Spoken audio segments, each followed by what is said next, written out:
এই ডালিম বেদানার মৌসুমে বেদানা একটা ভেঙে নিজ হাতে যদি মায়ের মুখে তুলে দেন, আল্লাহর আরশ খুশি হয়ে যাবে, আল্লাহর আশীর্বাদ খুশি হয়ে যাবে, আল্লাহ পাক খুশি হয়ে যাবে। মায়ের খাওয়াও, বাপকে খাওয়াও, তোমার সবচেয়ে বড় প্রিয় তিনি। সুবহানাল্লাহ, সুবহানাল্লাহ। মা বাপ যদি একটু দোয়া করে দেয়, তোমার জিন্দেগির কাম শেষ। একটু বদদোয়া করলে জাহান্নামে যাবা। কোন পিসাব বদদোয়া করলে জাহান্নামে যাবে এমন কথা নয়। কোন মাওলানা বদদোয়া করলে দোজখে যাবে এমন কথা নয়। রাসূল বলেছেন, হুমা জান্নাতুকা ওয়া নারুকা। মা বাপ তোমার বেহেশত, মা বাপ তোমার জাহান্নাম। মা বাপ যদি অসন্তুষ্ট হয় দোজখে যাবি, আর মা বাপ যদি খুশি আল্লাহর জান্নাতে চলে যাবে। সুবহানাল্লাহ, সুবহানাল্লাহ, সুবহানাল্লাহ। মায়ের পায়ের তলে তোর বেহেশত। আমরা পুরুষ, আমাদের গত বছরও বলেছি, আমরা পুরুষ, আমাদের পায়ের তলে জুতা।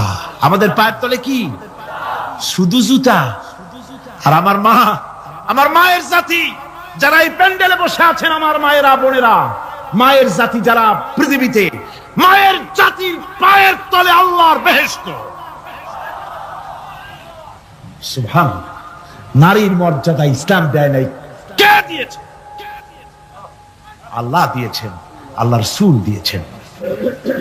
আমার বন্ধুগণ, হযরত বাইজিদ বুস্তামি, ছোট্ট বাচ্চা ছেলে, গভীর রাতে মা অসুস্থ, পানির পিপাসায় জেগে উঠেছেন। বাবারে, পিপাসায় শেষ হয়ে গেলাম, পানি দাও।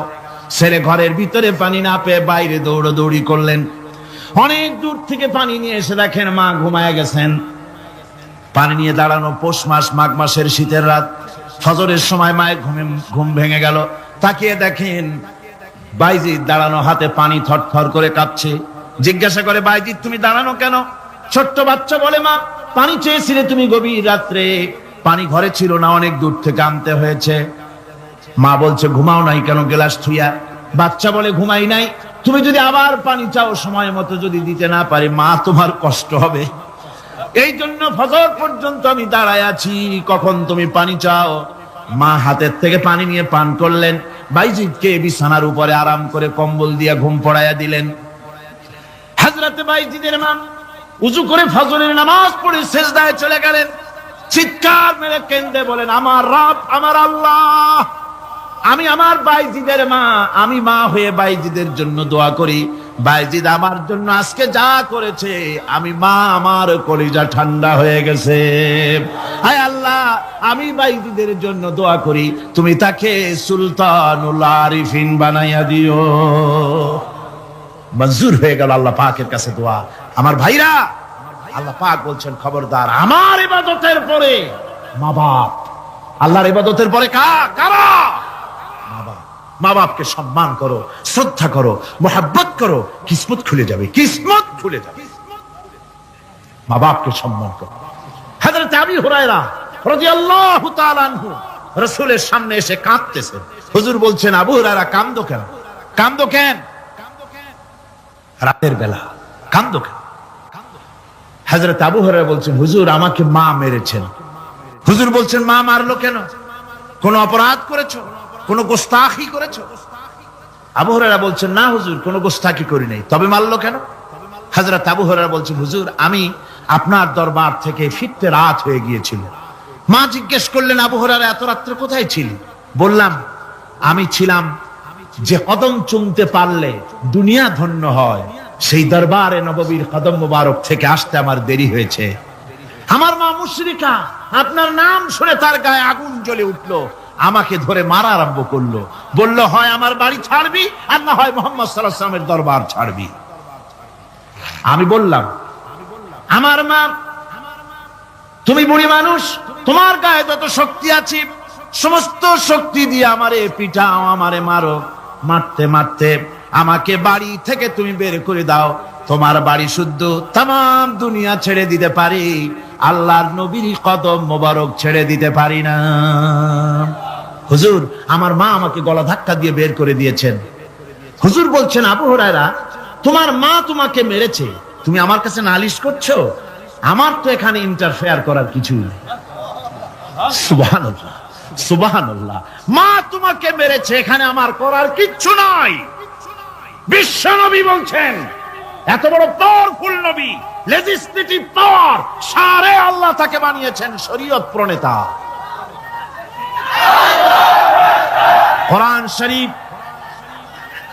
কোরআন শরীফই শুধু হালাল ও হারামের, হালাল এবং হারামের, বৈধ এবং অবৈধের সীমারেখা শুধু কোরআনই ঠিক করেন, রাসূলের জন্য আল্লাহ ছেড়ে দিয়েছেন। আল্লাহ রাসূলও হারাম, হালাল এবং হারামের বৈধতা অবৈধতার সীমারেখা নির্ধারণ করেছেন। এত বড় ক্ষমতা তার, এত বড় পাওয়ারফুল বিশ্বনবী, তিনি বলছেন মা মেরেছে, আমার করার কিছু নাই। চিন্তা করেন কত বড় কথা, এ কথার লোড কত। হযরত আবু হুরায়রা বলেন, ইয়া রাসূলুল্লাহ, মা মাকে মেরেছেন, আমি আল্লাহর নবীর কাছে মায়ের বিরুদ্ধে নালিশ করতে আসি নাই। বললেন, কেন এসেছো? হযরত আবু হুরায়রা বলেন, হুজুর এসেছি একটা কারণে, আমি জানি আল্লাহর নবী যদি আল্লাহর দরবারে হাত উঠায়া কোনো জিনিস বলে, আল্লাহ রাব্বুল আলামিন সঙ্গে সঙ্গে মঞ্জুর করে নেন। হুজুর আমি এসেছি, মেহেরবানি করে দোয়া করুন আমার মাকে যেন আল্লাহ হেদায়েত নসিব করে দেন। আল্লাহর নবী হাত উঁচু করে বললেন, আল্লাহুম্মা হিদি উম্মা আবি হুরায়রা, আয় আল্লাহ আমি দোয়া করি আবু হুরায়রার মাকে তুমি হেদায়েত নসিব করে দাও। রাসূলুল্লাহ দোয়া করছেন আর আবু হুরায়রা সমানে দৌড়াচ্ছেন। তিনি দৌড়াচ্ছেন, পিছন থেকে কয়েকজনে আবু হুরায়রার জামা টেনে ধরেছে, দৌড়ো। তাদের জানা আবু হুরায়রা খুব ভদ্রলোক মানুষ, কোন ঝড় ঝামেলার মধ্যে থাকে না, রাগ শাক করে না, চিৎকার মারে না, দৌড় মারে না, এত ভদ্র শরীর, দৌড়ে কেন? না জানি কোন বিপদ বুঝি ঘটে গেছে। পিছন থেকে জামা টেনে ধরে বলে, দৌড়াও কেন? হযরত আবু হুরায়রা জামা সাহাবীর হাত থেকে ছিনায় নিয়ে বলেন, জামা ছেড়ে দাও, আমাকে দৌড়াতে দাও। আমি দৌড়াইয়া বাড়ি যে দেখতে চাই, আমি দৌড়াই আগে আমার বাড়ি পৌঁছতে পারলাম না, আমি যাওয়ার আগে আমার আল্লাহর নবীর দোয়া আমার বাড়ি পৌঁছে গেছে, আমি এইটা দেখতে চাই। হযরত আবু হুরায়রা বাড়িতে গিয়ে দরজা নক করলেন, ভেতর থেকে আওয়াজ এলো, কে? হযরত আবু হুরায়রা বলেন, মা আমি তোমার আবু হুরায়রা ফিরে এসেছি। মা বলছেন, বাবা অপেক্ষা করো, দরজা খুলতেছি। হযরত আবু হুরায়রা বলেন, মায়ের গলার আওয়াজের ভিতরে শিরকিয়াতের কর্কশতা পেলাম না, মায়ের গলার আওয়াজের ভিতরে তাওহীদের গন্ধ পেলাম। আমার মনে হলো নবীজির নিক্ষিপ্ত তীর তার নিশানায় পৌঁছে গেছে। কিছুক্ষণ পর মা আমার বেরিয়ে এলেন, মাথা থেকে চুলের থেকে বুড়ি মানুষ, সাদা চুলের ভিতর থেকে পানি পড়তেছে। মা বলল, বাবারে তোমারে মারার পর আমি বড় অনুতপ্ত হয়েছি, অনুশোচনা করেছি, আমি গোসল করেছি, মনে মনে ভাবলাম আমার ছেলে তো কোনো খারাপ জায়গায় যায় নাই, কেন তারে মারলাম? আমি বড় লজ্জায় পড়েছি তোমারে মেরে। ও আমার আবু হুরায়রা, আমি গোসল করেছি, পবিত্র হয়ে গেছি, জলদি করে আমাকে নিয়ে চলো বিশ্ব নবী জনাবে মুহাম্মদুর রাসূলুল্লাহর দরবারে। হযরত আবু হুরায়রার মা ঘোষণা করলেন, আশহাদু আল্লা ইলাহা ইল্লাল্লাহু ওয়াহদাহু লা শারীকা লাহু ওয়া আশহাদু আন্না মুহাম্মাদান আবদুহু ওয়া রাসূলুহু। আমার ভাইরা, মা বাপ সবচেয়ে সম্মানের জিনিস। আল্লাহর ইবাদতের পরই মা বাপের খেদমত করতে হবে। আল্লাহ পাক বলছেন, বান্দারে দেখ, মায়ের পেট থেকে আনলাম, মায়ের বুকের মধ্যে মহব্বত পয়দা করলাম, এত মহব্বত দিলাম তোর উপরে, যে কোনো বিদেশে যান, যেখানে যান, বাড়িতে ফিরলে পরে সকলে ছেলে মেয়ে ভাই বোন সবাই দেখবে সুটকেসে আমার জন্য আনছে কি, সবাই চিন্তা করবে আমার জন্য কি এনেছে। একমাত্র মা সন্তানের মুখের দিকে তাকাবে কখন খাইছে সে। সুবহানাল্লাহ, সুবহানাল্লাহ, আমার বাসার মুখখানা শুকনা, তুই বুঝি আজকে কিছু খাইস নাই। বিদেশে যেসব সন্তান থাকে, মা কাটা কবুতরের মতো ছটফট করে। আমার ছোটবেলার কথা আমি দেখেছি, সরসিরা মাদ্রাসা পড়তাম, আব্বা টাকা দিতেন মাদ্রাসায় যাওয়ার সময়, আবার মা আবার মুরগির ডিম বিক্রি করা, বিভিন্ন জিনিস বিক্রি করা বা বাজার করা পয়সা, উদ্বৃত্ত কিছু পয়সা আব্বার অজান্তে আমার হাতের মুঠার মধ্যে দিয়ে দিতেন। যখন মাদ্রাসার দিকে রওনা হয়েছি, পর্দার আড়াল থেকে দরজা থেকে দেখতাম, যতক্ষণ তাকায় দেখতেছি চোখ থেকে পানি দরদর করে পড়তেছে। সুবহানাল্লাহ, মা কি জিনিস! আল্লাহ আল্লাহ আল্লাহ। বিদেশে যদি কারো সন্তান মারা যায়, সবার জানার আগে কবি বলতেছেন, বিদেশে বিরাজ্যে যার পুত্র মারা যায়, পশু পক্ষী না জানিতে আগে জানে মায়। মায়ের কলিজার তারে টান লেগে যায়, মা বুঝতে পারে আমার সন্তানটা নাই। আহারে মা! আমার বন্ধুগণ, মা যার বেঁচে আছে বেয়াদবি করেছেন, পাও ধরে মাপ নিয়ে নেবেন, পাও ধরে মাপ নিয়ে নেবেন। মা তো পাও ধরে দেখবেন মাফ করে দিবে। সুবহানাল্লাহ সুবহানাল্লাহ, কত দরদ তার বুকের মধ্যে। আর মা বাপকে সম্মান করবে। যাক, এই বিষয়ের উপরে আমি আর যেতে চাই না। শুধু আমি আপনাদের বললাম, এই বিশাল জনতাকে বললাম, সবচাইতে বড় পীর আপনার জন্য আপনার মা বাপ। সবচাইতে বড় পীর কে? মা বাপ। সন্তুষ্ট করেন, রুজিতে অভাব ঘটবে না। কোন মাজারে গিয়ে সেজদা দেওয়া লাগবে না, আল্লাহর কসম, মাজারে যাই চাওয়া লাগবে না। মা বাপকে খেদমত করেন, মা বাপকে খুশি করেন, মা বাপকে খাওয়ান, হাদিয়া দেন। মা বাপ খুশি, রুজিতে বরকত হবে, ব্যবসায় বরকত হবে, ঋণগ্রস্ত থাকবেন না, সম্মান আল্লাহ বাড়ায় দিবেন। সুবহানাল্লাহ বিহামদি। রাসূলুল্লাহর হাদিস, আতা আলাল ইনসানি হিনুম মিনাদ দাহরি লাম ইয়াকুন শাইআম মাযকুরা। মানুষের জীবনে কি এমন এক সময় এসেছিল না যখন সে উল্লেখযোগ্য বিষয় বস্তু হিসাবে পরিগণিত ছিল না? তোমার নাম ছিল না, পরিচয় ছিল না, কিছুই ছিল না, দুনিয়ার কেউ তোমাকে জানতো না, শুনতো না। আমি আল্লাহ পাক তোমাকে সৃষ্টি করেছি। তুমি কোত্থেকে এলে? কোরআনে কারীম থেকে তা জেনে নাও। আল্লাহ রাব্বুল আলামিন বলেন, ইন্না খালাকনাকুম মিন তুরাবিন সুম্মা মিন নুতফাতিন সুম্মা মিন আলাকাতিন সুম্মা মিন মুদগা। আমি রব্বুল আলামিন তোমাকে সৃষ্টি করেছি, মাটির উপাদান দিয়ে তৈরি করলাম।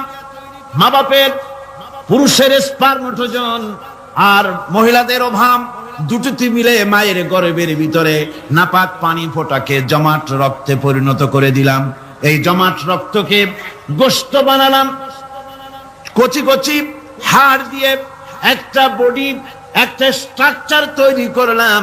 তারপরে ফাকাসাউনাল ইযামা লাহমা, গোশত দিয়ে, রক দিয়ে, চামড়া দিয়ে সুন্দর করে ছাউনি দিয়া মায়ের গর্ভের ভিতরে আমি আল্লাহ রব্বুল আলামিন তোমাকে বানাইছি। মায়ের পেটের ভিতরে ফি কারারিম মাকিন, একটি সুরক্ষিত জায়গায় তোমাকে আমি রেখে দিলাম, যেখানে কোনো রোগ, কোনো জার যেখানে পৌঁছতে পারবে না, কোনো অসুবিধা হবে না। এমন একটা জায়গায়, এমন একটা ইন্টেনসিভ কেয়ার ইউনিটের ভিতরে রেখেছি। সুবহানাল্লাহ, একটা ইন্টেনসিভ কেয়ার ইউনিট, যেখানে কোন রকমের কোন জার্ম প্রবেশ করে বা করবার কোনো ক্ষমতা নাই কারো। এমন একটা প্যাকেট, সুন্দর একটা প্যাকেট, একটা কভারের মধ্যে তোমাকে তৈরি করা হলো মায়ের পেটের মধ্যে। তারপরে আজকে তুমি কুফরি করতেছ, আজকে আমাকে অস্বীকার করছো। ওই গর্ভের ভেতরে আমি ইচ্ছে করলে রক্তের পিণ্ডের আকারে মায়ের গর্ভ থেকে আবর্ষণ করে দিতে পারতাম, দুনিয়ার মুখ দেখতে পারতে না। মায়ের পেটের ভেতর থেকে মরা সন্তান হিসাবে বের করে দিতে পারতাম, বিকলাঙ্গ করে বের করে দিতে পারতাম, পঙ্গু করে বের করতে পারতাম। পারতেন না? আল্লাহ রাব্বুল আলামিন বলেন, কেমনে বানালাম? খালাকাল ইনসান, মানুষ আমি সৃষ্টি করেছি। মায়ের পেটের ভিতরে বসে যখন ক্ষুধার উদ্রেক হলো, রুহু যখন এসে গেল, ক্ষুধা লাগলো, খাবারের প্রয়োজন হলো, আমি কেমনে খাওয়ালাম? দুনিয়ার কোন মা বাপ, কোন নেতা, কোন ডাক্তার, কোন চিকিৎসা বিজ্ঞানী মায়ের পেটের সন্তানের খাবার সরবরাহ করতে পারে না। আল্লাহ পাক বলেন, তুমি কি খাবে? ব্যবস্থা আমি করেছি। মায়ের মাসিক অসুখকে বন্ধ করে দিয়ে মায়ের নাভির সঙ্গে তোমার নাভির সাথে তার লাগাইয়া দিয়েছি। আর ওই তারের মাধ্যমে রক্ত বের করে দিয়া, মায়ের রক্ত দিয়ে তিল তিল করে তোমারে বড় করেছি। রক্তটা মুখে লাগাই নাই, মুখে লাগলে পরে নাপাক রক্ত, মুখটা নাপাক হয়ে যাবে। নাভির ভিতর দিয়ে পাস করে দিলাম, মুখটাকে পবিত্র রেখে দিলাম, যাতে করে দুনিয়ায় আসার পর আমার পবিত্র বানানো মুখখানা দিয়া এই দুনিয়ায় বসে তোমার আল্লাহর পবিত্র নামের জিকির করতে পারো। এমন সুন্দর করে মায়ের পিঠের ভিতরে তৈরি করলাম, হাত দিলাম, পা দিলাম, সুন্দর করে বানালাম, এমন নিখুঁত করে বানালাম, তাকায়া দেখো নিজের দিকে, সুন্দর করে বানালাম। এরপরে কি করলাম? সুম্মা নুখরিজুকুম তিফলা, বাচ্চার আকারে মায়ের পেট থেকে আস্তে করে বের করে নিয়ে আসলাম। সুবহানাল্লাহি ওয়া বিহামদিহি। আস্তে করে মায়ের পেট থেকে নিয়ে এসেছি পৃথিবীর বুকে। পৃথিবীতে যখন আসলে তখন তোমার অবস্থাটা কি ছিল? ক্ষুধার যন্ত্রণায় যদি মরেও যেতে, কান্দা ছাড়া ভাষা নাই। ভাষা আছে? কোন হুঁশ ছিল আমাদের? কোন জ্ঞান ছিল? আল্লাহ রাব্বুল আলামিন বলেন, আল্লাহু আখরাজাকুম মিন বুতুনি উম্মাহাতিকুম লা তা'লামুনা শাইআ, মায়ের গর্ভ থেকে এমন অবস্থায় বের করে এনেছি যখন তোমার কোনো হুঁশ নাই, জ্ঞান নাই, কথা বলতে পারো না, পায়খানার ভিতরে পড়ে থাকো, ট্যাটা করে, কান্দা ছাড়া পথ নাই, পানির পিপাসায় গলা শুকায় যায়, কান্দা ছাড়া পথ নাই, মনের তোমার মুখের কোনো ভাষা নাই কান্না ছাড়া। আমি তোমার এমন আল্লাহ, আমি তোমার এমন স্রষ্টা, আমি তোমার এমন রব। তোমার ভাষা নাই বলে মায়ের কলিজার ভেতরে আমি তোমার প্রতি এক দুর্বিনীত মহব্বত পয়দা করে দিয়েছি। তোমার কান্না তোমার মায়ের বুকের মধ্যে শেল বিঁধে যায়। তুমি যখন কাঁদো, কান্নার আওয়াজ যখন মায়ের কানে চলে যায়, হাজারো কাজ ফেলে মা দৌড়াইয়া বাচ্চারে কোলে নেয়। কি খাবে কেউ তৈরি করে না। আল্লাহ রাব্বুল আলামিন বলে, বান্দারে, দুনিয়ায় আসার আগে তুমি কি খাবে, খাবারের বন্দোবস্ত আমি আল্লাহ করেছি। আমি এমন স্রষ্টা, তুমি দুনিয়া আসার 6 মাস আগে তোমার মায়ের বুকের ওপরে তোমার খাদ্য গরম করে আমি আল্লাহ রিজার্ভ করে রেখে দিয়েছি। সেই খাদ্য শুধু খাদ্য নয়, রোগের প্রতিষেধক, এটা ওষুধ। আজ বিজ্ঞানীরা, চিকিৎসা বিজ্ঞানীরা বলছেন, মায়ের দুধ সন্তানের খাদ্যের, মায়ের দুধের চাইতে কোনো বিকল্প কিছুই নাই। সন্তান পৃথিবীতে এলে মায়ের প্রথম দুধটা, গ্রামে গঞ্জে অশিক্ষিত এলাকায় প্রথম দুধটা ফেলে দেয়, এটাকে মনে করে এটা খারাপ, এটা খাওয়াতে নাই, তাহলে ধনুষ্টঙ্কার হবে, হাবিজাবি কথা বলে। আল্লাহ দুধ বানাইছে বাচ্চার ধনুষ্টঙ্কার হওয়ার জন্য। মায়ের ওই প্রথম দুধটা হচ্ছে সন্তানের জন্য সমস্ত রোগের প্রতিষেধক। সে ছিল পেটের ভিতরে একটা কাভারের মধ্যে, ওখানে কোনো জার্ম ছিল না, কোনো রোগ জীবাণু ছিল না। ও পৃথিবীতে এসেছে যেখানে অক্সিজেনের ভেতরে জার্ম রয়েছে, বাতাসের ভিতরে জার্ম রয়েছে, যার পরিবেশটা খারাপ হয়ে আছে, মানুষের শ্বাস প্রশ্বাসে, নিঃশ্বাসে হাজারো রোগ জীবাণু ঘুরছে। এই রকমের একটা পৃথিবীতে এসেছে। আসার পরে কচি স্বাস্থ্য, কচি শরীর, কচি হার্ট, কচি লাংস, সেটাকে প্রতিরোধ করবে কি করে? সেজন্য আল্লাহ পাক মায়ের দুধের ভিতরে সমস্ত রোগের প্রতিষেধক দিয়ে দিয়েছেন। সুবহানাল্লাহ। আজকের বিজ্ঞানীরা তা স্বীকার করেছেন। অনেক মা তার সন্তানকে দুধ দেন না, নিজের শরীর স্বাস্থ্য ভালো রাখার চিন্তা করে বাচ্চাকে দুধ খাওয়ান না। এটা অত্যন্ত নির্মম কাজ। বাচ্চাকে দুধ খাওয়ালে বাচ্চার সাথে মায়ের মহব্বত বাড়ে। ইউরোপে, আমেরিকায় মাকে মা বলে ডাকে না, বাপকে শ্রদ্ধা করে না, সম্মান করে না। তার কারণ সেখানে মায়েরা তার সন্তানদেরকে কোলে নেয় না, সন্তানদেরকে ফিডার খাওয়ায়। আর আমি নিজের চোখে দেখেছি, মায়েরা ইউরোপে, আমেরিকায় যখন শপিং এ আসে, তখন রাস্তায় যখন আসে, তখন ওই পুশ চেয়ার গুলিতে বাচ্চাকে শোয়াইয়া, বাচ্চা এভাবে পুশ চেয়ারে করে ঠেলে নিয়ে যায়, আর কুত্তার বাচ্চাগুলি কোলে করে ঘুরে বেড়ায়। কুত্তার বাচ্চা কোলে নেয়, নিজের বাচ্চা পুশ চেয়ারে করে ঠেলে। সেই জন্য মায়ের প্রতি সন্তানের মহব্বত হয় না, সন্তানেরও মায়ের প্রতি কোনো শ্রদ্ধা জাগে না। আল্লাহর কি ব্যবস্থা, মায়ের কলিজার মধ্যে মহব্বত পয়দা করে দিয়েছেন আল্লাহ পাক। মায়ের বুকের দুধের ভিতরে আল্লাহ রাব্বুল আলামিন, আল্লাহ পাক বলছেন আমি মানুষ সৃষ্টি করেছি আর তার সমস্ত প্রয়োজন মিটিয়েছি, তার খাবারের সব প্রয়োজন মিটিয়ে দিয়েছি। দুধটাকে ঘন করি নাই, হজম করতে পারবে না বলে ওই দুধটা সামান্য পাতলা করে দিয়েছি, ওর ভিতরে সামান্য মিষ্টি দিয়েছি। দুধের বোটার ভিতরে একটা ছিদ্র দিলে, চোষা মারলে পরে অনেকগুলি দুধ বেরিয়ে এসে গলাটা আটকে যেত, তোমার কচি কণ্ঠ গলা আটকে যেত, শ্বাস করতে পারতে না। এজন্য মায়ের স্তনের বোটার ভিতরে সূক্ষ্ম সূক্ষ্ম 32টা ছিদ্র করে আস্তে করে দুধ বার করে তোমার জীবন আমি বাঁচাইছি। খলাকাল ইনসান, মানুষ সৃষ্টি করেছি আমি আল্লাহ পাক।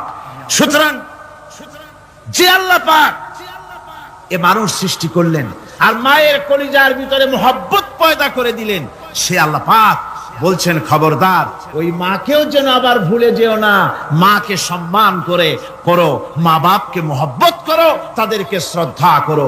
বউ পাইয়া সুন্দর স্ত্রী পেয়ে মায়ের কথা ভুলে যেও না। অনেক সাহেব আছে মায়ের কথা ভুলে যায়, স্ত্রীর কথা অনুযায়ী মায়ের উপর অত্যাচার করে, এরকমও বহুত আছে। আল্লাহ পাক বলছেন শোনো, وَقَضَى رَبُّكَ أَلَّا تَعْبُدُوا إِلَّا إِيَّاهُ وَبِالْوَالِدَيْنِ إِحْسَانًا। তোমার প্রভুর পক্ষ থেকে ফয়সালা হয়েছে, চূড়ান্ত সিদ্ধান্ত হয়ে গিয়েছে, আমি আল্লাহর ইবাদতের পর তোমার মা বাপের ইহসান করবে, খেদমত করবে, তাদের জন্য উপকার করবে, তাদেরকে ভালোবাসবে। আল্লাহ রাব্বুল আলামিন বলেন মা বাবার সঙ্গে কেমনে কথা বলবে, তাদের সাথে কিভাবে আচরণ করবে, আল্লাহ তাও শিখিয়ে দিয়েছেন। আল্লাহ পাক বলেন ওয়ালা তাকুল লাহুমা ওয়া কুল লাহুমা কাওলান কারীমা। মা বাবার সাথে সম্মানজনক কথা বলো। ওয়া কুল লাহুমা কাওলান কারীমা, সম্মানজনক কথা বলো, মাথায় ঝাঁকি দিয়ে রাগ করে চোখ মোটা করে কথা বলো না। তুমি সন্তান, তোমার জন্য সবচাইতে বড় পীর তোমার আব্বা তোমার আম্মা, ঠিক কিনা কন? ছেলের জন্য, মেয়ের জন্য, সন্তানের জন্য সবচাইতে বড় পীর কে? বাপ মা। এটা ভালো করে মনে রাখতে হবে। আপনার মৌলানা সাহেবদের দোয়া, পীর সাহেবদের দোয়া কবুল হতেও পারে, নাও হতে পারে, 50-50 সম্ভাবনাও আছে, আবার সম্ভাবনা নাই। কিন্তু মা বাবার দোয়া কবুল হবে 100% সিউরিটি রয়েছে। রাসূলুল্লাহ বলেছেন 3 জনের দোয়া কবুল হবে, মুস্তাজাবুদ দাওয়াত। কয়জনের দোয়া কবুল হবে? আল্লাহ রাব্বুল আলামিনের হাবিব বলেন 3 জনের দোয়া কবুল হবে আল্লাহর দরবারে। তার মধ্যে একজন হলেন মাজলুম ব্যক্তি, যে ব্যক্তি অত্যাচারিত, যে ব্যক্তি মুসাফির, প্রবাসী, তার দোয়া কবুল হবে। আর মা বাপ যদি সন্তানের জন্য দোয়া করে, ওই দোয়া আল্লাহ রাব্বুল আলামিনের দরবারে মঞ্জুর হয়ে যায়। আল্লাহ রাব্বুল আলামিন মা বাপ সম্পর্কে বলেন, মা বাবের জন্য আমার কাছে দোয়া করবি বান্দারা, আমার কাছে দোয়া করবি। দোয়াটা আল্লাহ পাক শিখাচ্ছেন, রব্বিরহামহুমা কামা রব্বায়ানি সাগীরা। পড়েন সবাই, রব্বিরহামহুমা কামা রব্বায়ানি সাগীরা। একটু জিকির করেন, লা ইলাহা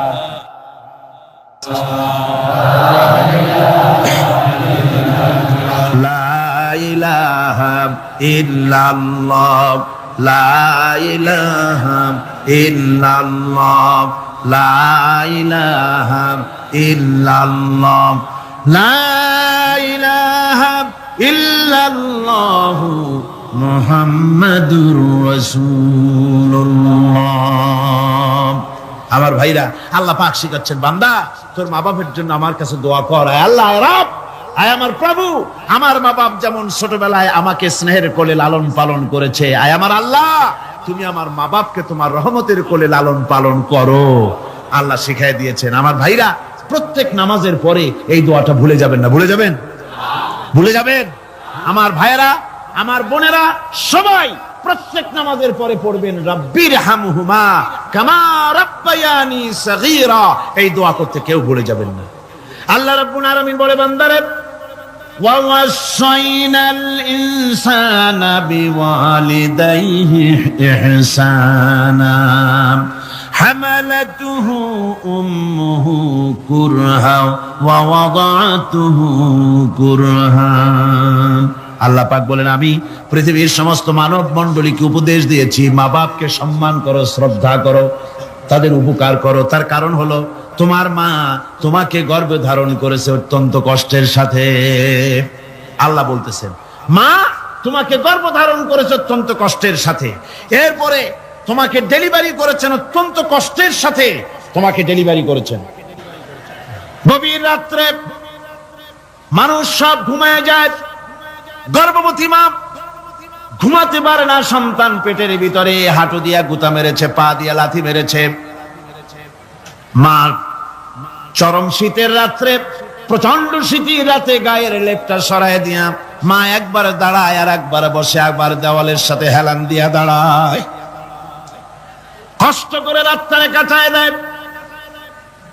আবার সারাদিন সংসারের জন্য কাজ করেছেন, রান্না বান্না করেছেন মা, সকলকে খাওয়াইয়া মা শেষের দিকে খেতে গেছেন।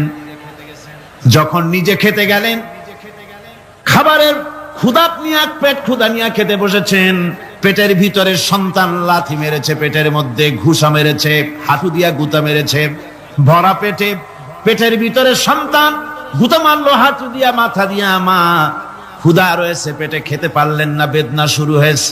খাবারের থালাটা ছেড়ে দিয়ে মা দাঁড়ালেন, বসলেন, চোখের পানি ফেললেন। এভাবে করে মা একটা দুইটা দিন নয়, 10টি মাস পর্যন্ত সন্তানটাকে পেটের মধ্যে নিয়ে, একটা জীবিত মানুষ আর একটা জীবিত সন্তান পেটের মধ্যে নিয়ে নড়াচড়া করছেন, চলাফেরা করছেন।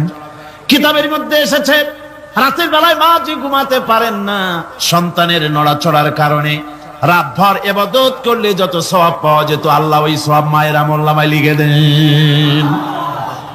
সন্তান পেটে থাকার কারণে খেতে পারে না, পেট ভরে ক্ষুধায় কষ্ট পায় মা, এই জন্যে 10 মাস ধরে রোজা রাখলে যে সওয়াব হতো আল্লাহ রাব্বুল আলামিন মায়ের আমলনামায় রোজার সওয়াব লিখে দেন। 10 মাস পুরে গেল, সন্তান ডেলিভারির সময় চলে এলো। মায়ের মন বিমর্ষ, সন্তান ডেলিভারি হবে, না জানি মরে যায় নাকি, না জানি অপারেশন লাগে নাকি, কি অবস্থা হবে। মা খেতে পারে না, মুখটা শুকায়া যায়। ডেলিভারির সময় যখন আসে, মা বাবার কাছ থেকে বিদায় নিয়ে যায়, স্বামীকে একান্তে গোপনে ডেকে নিয়ে বলে, প্রাণের স্বামী, দীর্ঘদিন একসঙ্গে ঘর কন্যা করেছি, অপরাধ হয়ে যেতে পারে, আমারে মাফ করে দিও। আমার মনে হয় এবার আমি আর বাঁচবো না। সংসার থাকলো, চাবি থাকলো, সব বুঝে নাও, আমারে মাফ করে দিও। মা চলে গেল সতিকা গৃহে, ক্লিনিকে চলে গেল, অপারেশন থিয়েটারে চলে গেল, অথবা ডেলিভারির জায়গায় চলে গেল। ডেলিভারি পেইন শুরু হয়ে গেল, বেদনা শুরু হয়ে গেল। এক একটা বেদনা যেন মায়ের এক একটা মৃত্যু যন্ত্রণা শুরু হয়ে যায়। এমন যন্ত্রণা, প্রসব বেদনা দুনিয়ার ভুক্তভোগী মা ছাড়া আর কেউ জানে না। এই চরম বেদনার ভেতর দিয়ে, চরম কষ্টের ভিতরে মা যখন একটা বাচ্চা প্রসব করলো, জিহাদের ময়দানের মতো মা রক্তাক্ত হয়ে গেলেন, সন্তান দুনিয়ায় এলো। মা তখন অস্থির থাকেন। এত বড় বিরাট কষ্টের ভিতরে আল্লাহ রাব্বুল আলামিন বলেন, সন্তান যখন ডেলিভারি হয়ে গেল, মায়ের মনের ভিতরে আমি তখন এই ফিলিংস, এই টেন্ডেন্সি জাগ্রত করে দিই, দেখ কি হয়েছে। মা তখন দেখতে চায় কি হয়েছে। মায়ের সামনে যখন এত কষ্টের, হৃদয় রিংরণ, কলিজার 32টি নাড়ি ছেঁড়া যন্ত্রণার সন্তান যখন মায়ের চোখের সামনে আসে, আল্লাহ পাক বলেন, মা যখন তার ছেলের মুখের দিকে তাকায়, মেয়ের মুখের দিকে তাকায়, আল্লাহ বলেন 10 মাসের পেটে ধরা কষ্ট আর ডেলিভারির সব কষ্ট মায়ের মন থেকে মুছে ফেলে দেই। আল্লাহ রাব্বুল আলামিন বলেন, খবরদার দুনিয়ার মানুষ, এমন মায়ের সাথে নাফরমানি করবি না। এ মায়ের সাথে নাফরমানি করবি না, মাকে সম্মান করবি, মার কাছে দোয়া চাবি। দুনিয়ায় যদি সম্মান চাও, রিজেক্ট চাও, মায়ের পায়ে ধরে কাঁদো। মায়ের জাতি অনেক সম্মান তার। রাসূল করিম সাল্লাল্লাহু আলাইহি সাল্লামকে প্রশ্ন করা হয়েছে, হুজুর খেদমত করব কার? হুজুর কয় মায়ের। তারপরে কার? হুজুর কয় মায়ের। তারপরে কার? হুজুর বলেন মায়ের। তারপরে কার? তোমার পিতা। 3 গুণ। তোর মায়ের মর্যাদা 3 গুণ বেশি, তোর বাপের চাইতে মর্যাদা বেশি। সুবহানাল্লাহ পড়ে। আর আজকে ইসলামের শত্রুরা তারা বলে যে ইসলাম নারীর অধিকার আদায় করে নাই। নারীর অধিকার ইসলাম দেয় নাই তো কে দিয়েছে? আমার বন্ধুগণ, বিশ্বনবী জনাব মুহাম্মদ রাসূলুল্লাহ সাল্লাল্লাহু আলাইহি ওয়াসাল্লাম মসজিদে নববীর ভিতরে বসে আছেন। এক বৃদ্ধা মহিলা মসজিদের মধ্যে প্রবেশ করলেন। হুজুর বৃদ্ধাকে দেখে দাঁড়ায় গেলেন। বিশ্বনবী বুড়ি মেয়ে লোককে দেখে দাঁড়ায় গেলেন। আল্লাহর নবী বুড়িকে দেখে দাঁড়ালেন। বুড়ি যখন কাছে এলেন, আল্লাহর নবী নিজের গায়ের চাদর বুড়ির জন্য বিছায়া দিলেন। বুড়ি বসলেন। এরপরে কথাবার্তা সারার পর বুড়ি যখন বিদায় হবেন, হুজুর আবার দাঁড়ালেন। বুড়ি মহিলা চলে গেলেন। সাহাবায়ে কেরাম বলেন, ইয়া রাসূলুল্লাহ, কিছুই বুঝলাম না, একজন বৃদ্ধা মহিলার জন্য বিশ্বনবী দাঁড়ান আর গায়ের চাদর বিছান, আমরা বড় আশ্চর্য হয়ে গেলাম। নবীজি বলেন, ও আমার সাহাবীরা, তোমরা জানো না এই মহিলাকে চিনতে পারো নাই? আমি আমার মায়ের দুধ আমার জীবনে কিসমতে তেমন হয় নাই। আমি আমার মায়ের দুধ তেমন কিসমতে পাই নাই। যার বুকে দুধ খেয়ে, যার কোলে কাখে চড়ে আমি বড় হয়েছি, আমার সেই দুধ মা ইনি হযরতে হালিমাতুস সাদিয়া। আমার সেই দুধ মা। রাসূলুল্লাহ নিজে সম্মান দিয়েছেন মায়ের। খবরদার, মাকে অসম্মান করবেন না, মাকে সম্মান করবেন, মাকে শ্রদ্ধা করবেন। আমার বন্ধুগণ, আলেম ওলামা পীর বুজুর্গদের জন্য হাদিয়া তো দেন আপনারা, কোনো নিষেধ নাই, দেন। হাদিয়া দেওয়াও সুন্নত, নেওয়াও সুন্নত, দিবেন, আমি কোনো নিষেধ করি না। কিন্তু আমি বলতে চাই, পীর বুজুর্গদের কাছে, আলেম ওলামাদের কাছে হাদিয়া দিয়া আল্লাহরে যত না খুশি করতে পারবেন, এই ডালিম বেদানার মৌসুমে বেদানা একটা ভেঙে নিজ হাতে যদি মায়ের মুখে তুলে দেন, আল্লাহর আরশ খুশি হয়ে যাবে, আল্লাহর আরশ আজিম খুশি হয়ে যাবে, আল্লাহ পাক খুশি হয়ে যাবে। মায়ের খাওয়াও, বাপকে খাওয়াও, তোমার সবচেয়ে বড় পীর তিনি। সুবহানাল্লাহ পড়ে, সুবহানাল্লাহ। মা বাপ যদি একটু দোয়া করে দেয়, তোমার জিন্দেগীর কাম শেষ। একটু বদদোয়া করলে জাহান্নামে যাবা। কোন পীর সাহেব বদদোয়া করলে জাহান্নামে যাবে এমন কথা নয়। কোন মাওলানা বদদোয়া করলে দোজখে যাবে এমন কথা নয়। রাসূল বলেছেন, হুমা জান্নাতুকা ওয়া নারুকা। মা বাপ তোমার বেহেশত, মা বাপ তোমার জাহান্নাম। মা বাপ যদি অসন্তুষ্ট হয়, দোজখে যাবি, আর মা বাপ যদি খুশি, আল্লাহর জান্নাতে চলে যাবে। সুবহানাল্লাহ, সুবহানাল্লাহ, সুবহানাল্লাহ। মায়ের পায়ের তলে তোর বেহেশত। আমরা পুরুষ, আমাদের গত বছরও বলেছি, আমরা পুরুষ, আমাদের পায়ের তলে জুতা। আমাদের পায়ের তলে কি? শুধু জুতা। আর আমার মা, আমার মায়ের জাতি যারা এই প্যান্ডেলে বসে আছেন, আমার মায়েরা, বোনেরা, মায়ের জাতি যারা পৃথিবীতে, মায়ের জাতির পায়ের তলে আল্লাহর বেহেশত। সুবহানাল্লাহ। নারীর মর্যাদা ইসলাম দেয় নাই, কে দিয়েছে? আল্লাহ দিয়েছেন, আল্লাহ রাসূল দিয়েছেন। আমার বন্ধুগণ, হযরত বাইজিদ বুস্তামি, ছোট্ট বাচ্চা ছেলে, গভীর রাত্রে মা অসুস্থ, পানির পিপাসায় জেগে উঠেছেন। বাবারে, পিপাসায় শেষ হয়ে গেলাম, পানি দাও। ছেলে ঘরের ভিতরে পানি না পেয়ে বাইরে দৌড়াদৌড়ি করলেন। অনেক দূর থেকে পানি নিয়ে এসে দেখেন মা ঘুমায় গেছেন। পানি নিয়ে দাঁড়ানো, পৌষ মাস, মাঘ মাসের শীতের রাত, ফজরের সময় মায়ের ঘুম ভেঙে গেল। তাকিয়ে দেখেন বাইজিদ দাঁড়ানো, হাতে পানি থরথর করে কাঁপছে। জিজ্ঞাসা করে, বাইজিদ তুমি দাঁড়ানো কেন? ছোট্ট বাচ্চা বলে, মা পানি চেয়েছিলে তুমি গভীর রাত্রে, পানি ঘরে ছিল না, অনেক দূর থেকে আনতে হয়েছে। মা বলছে ঘুমাও নাই কেন গ্লাস থুইয়া? বাচ্চা বলে ঘুমাই নাই। তুমি যদি আবার পানি চাও সময় মতো যদি দিতে না পারি মা তোমার কষ্ট হবে, এই জন্য ফজর পর্যন্ত আমি দাঁড়ায় আছি, কখন তুমি পানি চাও। মা হাতের থেকে পানি নিয়ে পান করলেন, বাইজিদকে বিছানার উপরে আরাম করে কম্বল দিয়া ঘুম পড়াইয়া দিলেন।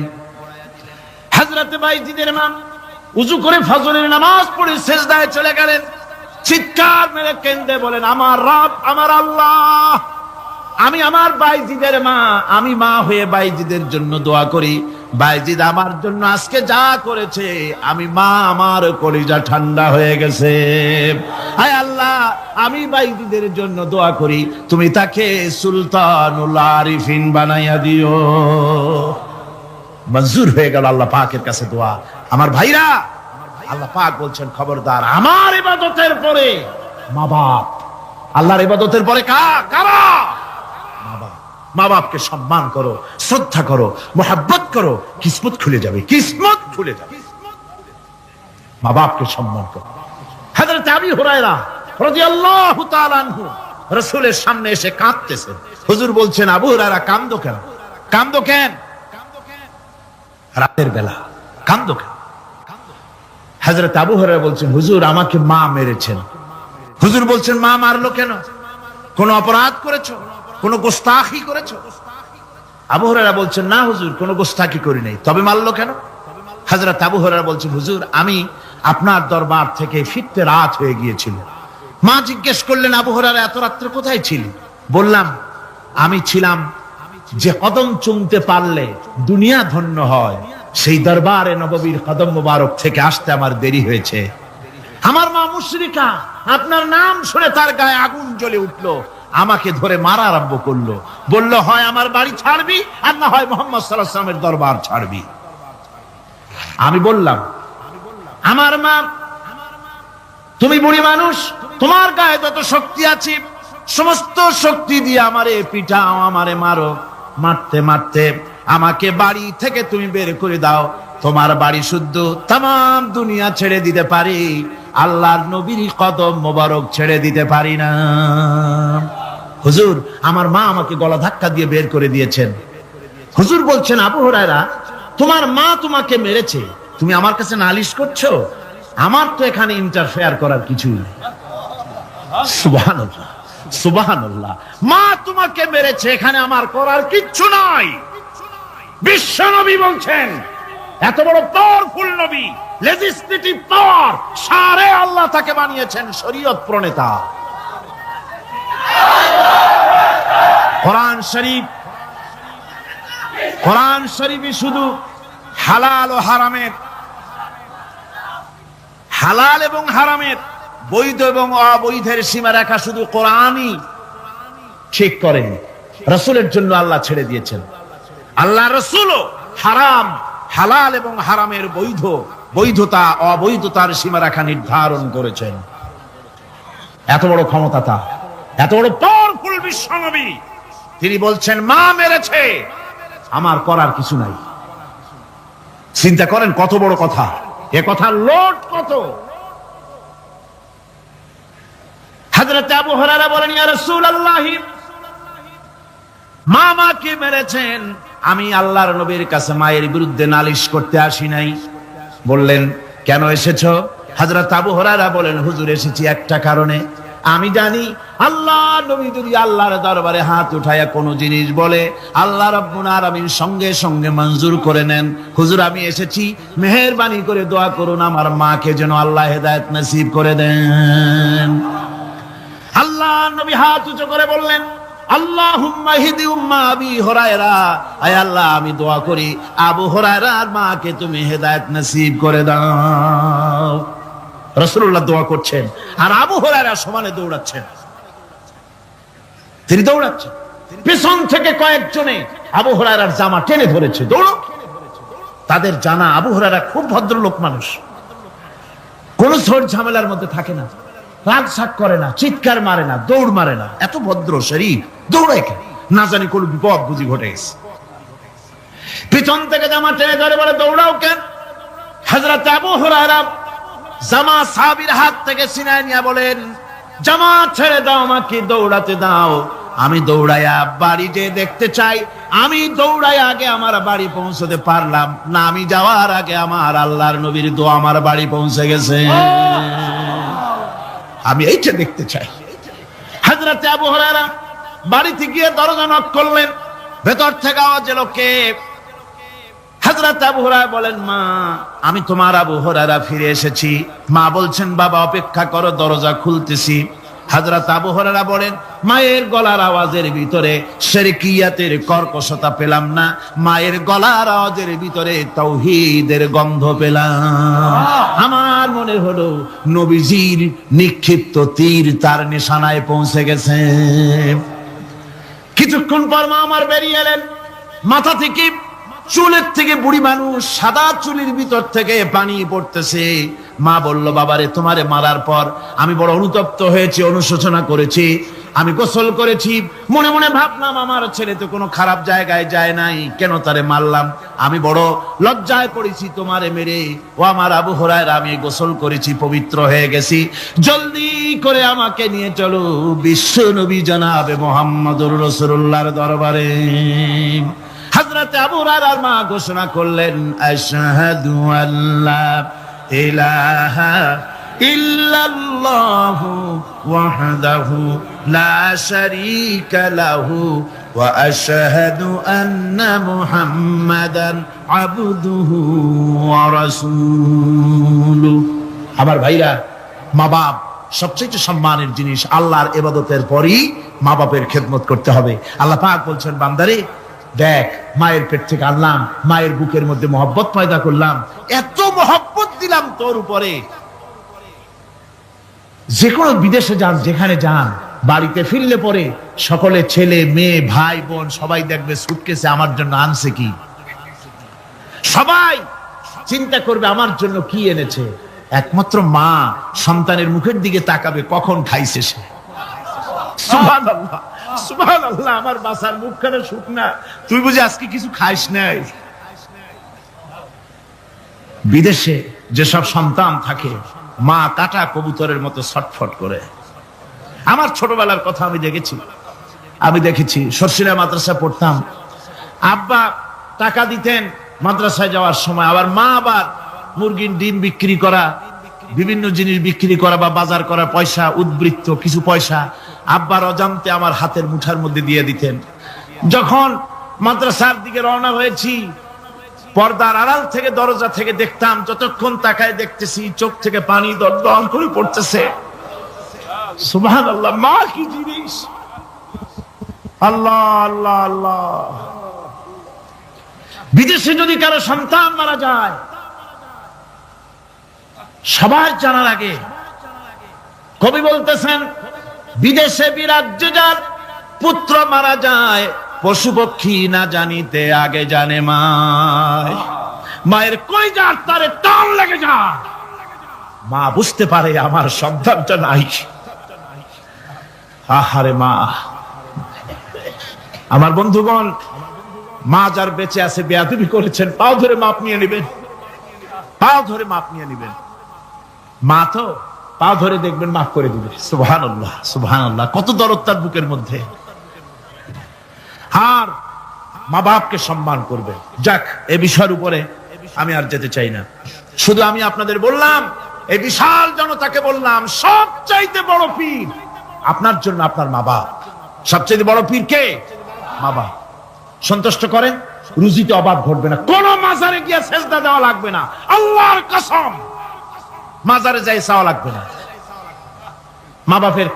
মা বাপকে খেদমত করেন, মা বাপকে খুশি করেন, মা বাপকে খাওয়ান, হাদিয়া দেন, মা বাপ খুশি, রুজিতে বরকত হবে, ব্যবসায় বরকত হবে, ঋণগ্রস্ত থাকবেন না, সম্মান আল্লাহ বাড়ায় দিবেন। সুবহানাল্লাহ বিহামদি।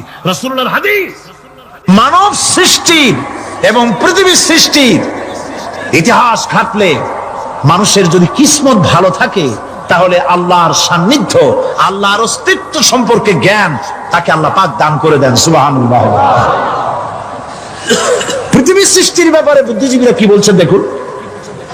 পৃথিবীর সৃষ্টির ব্যাপারে বিজ্ঞানীরা বলছেন যে এই পৃথিবী এরকম ছিল না, তো কি রকম ছিল?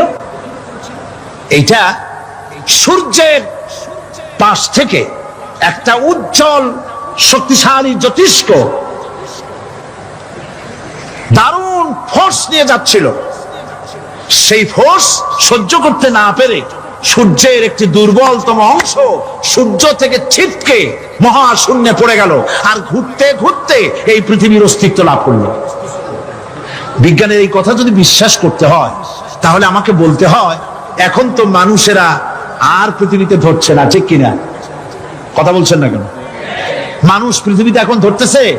বিভিন্ন দেশ খালি বলতেছে মানুষ কমাও, সন্তান কমাও, বিভিন্ন পদ্ধতি গ্রহণ করো, আর মানুষ বাড়ায়ও না, অস্থির হয়ে গেছে। তো মানুষের পদবরে পৃথিবী এখন ভর্তি। এখন কেন দয়া করিয়া আর একটা জ্যোতিষ্ক সূর্যের পাশ দিয়ে গিয়া আর একটা দুর্বলতম অংশ ছিটকে ফেলায় দিয়ে এরকম একটা পৃথিবী বানায় দেয় না?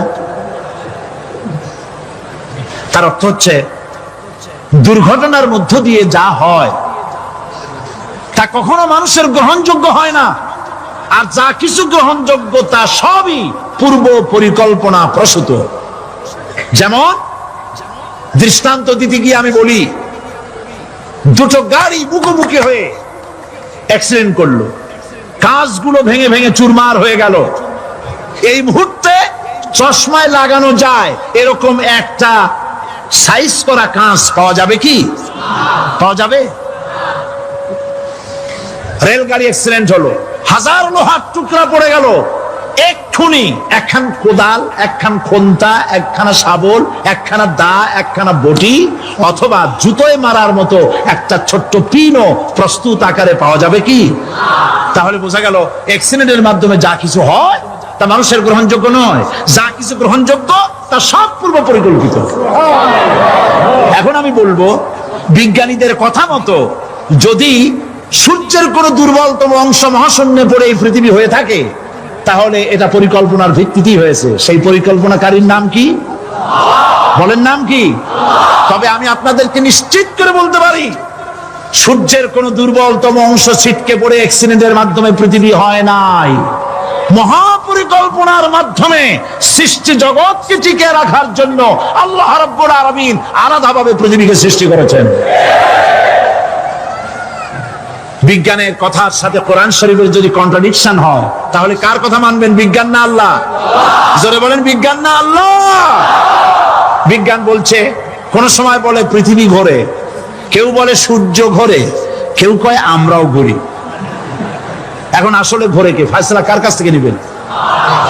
আল্লাহ রাব্বুল আলামিন কোরআন শরীফের ভিতরে বলেছেন, লাশ-শামসু ইয়ামবাগি লাহা আন তুদরিকাল কামারা ওয়ালাল লাইলু সাবিকুন নাহার ওয়া কুল্লুন ফি ফালাকি ইয়াসবাহুন। প্রবল জ্ঞানী হইবে যাহারা, আপন মনেতে বুঝিবে তাহারা, রাত্রি পারে না আগে যাইবার, দিনের স্থান করি অধিকার।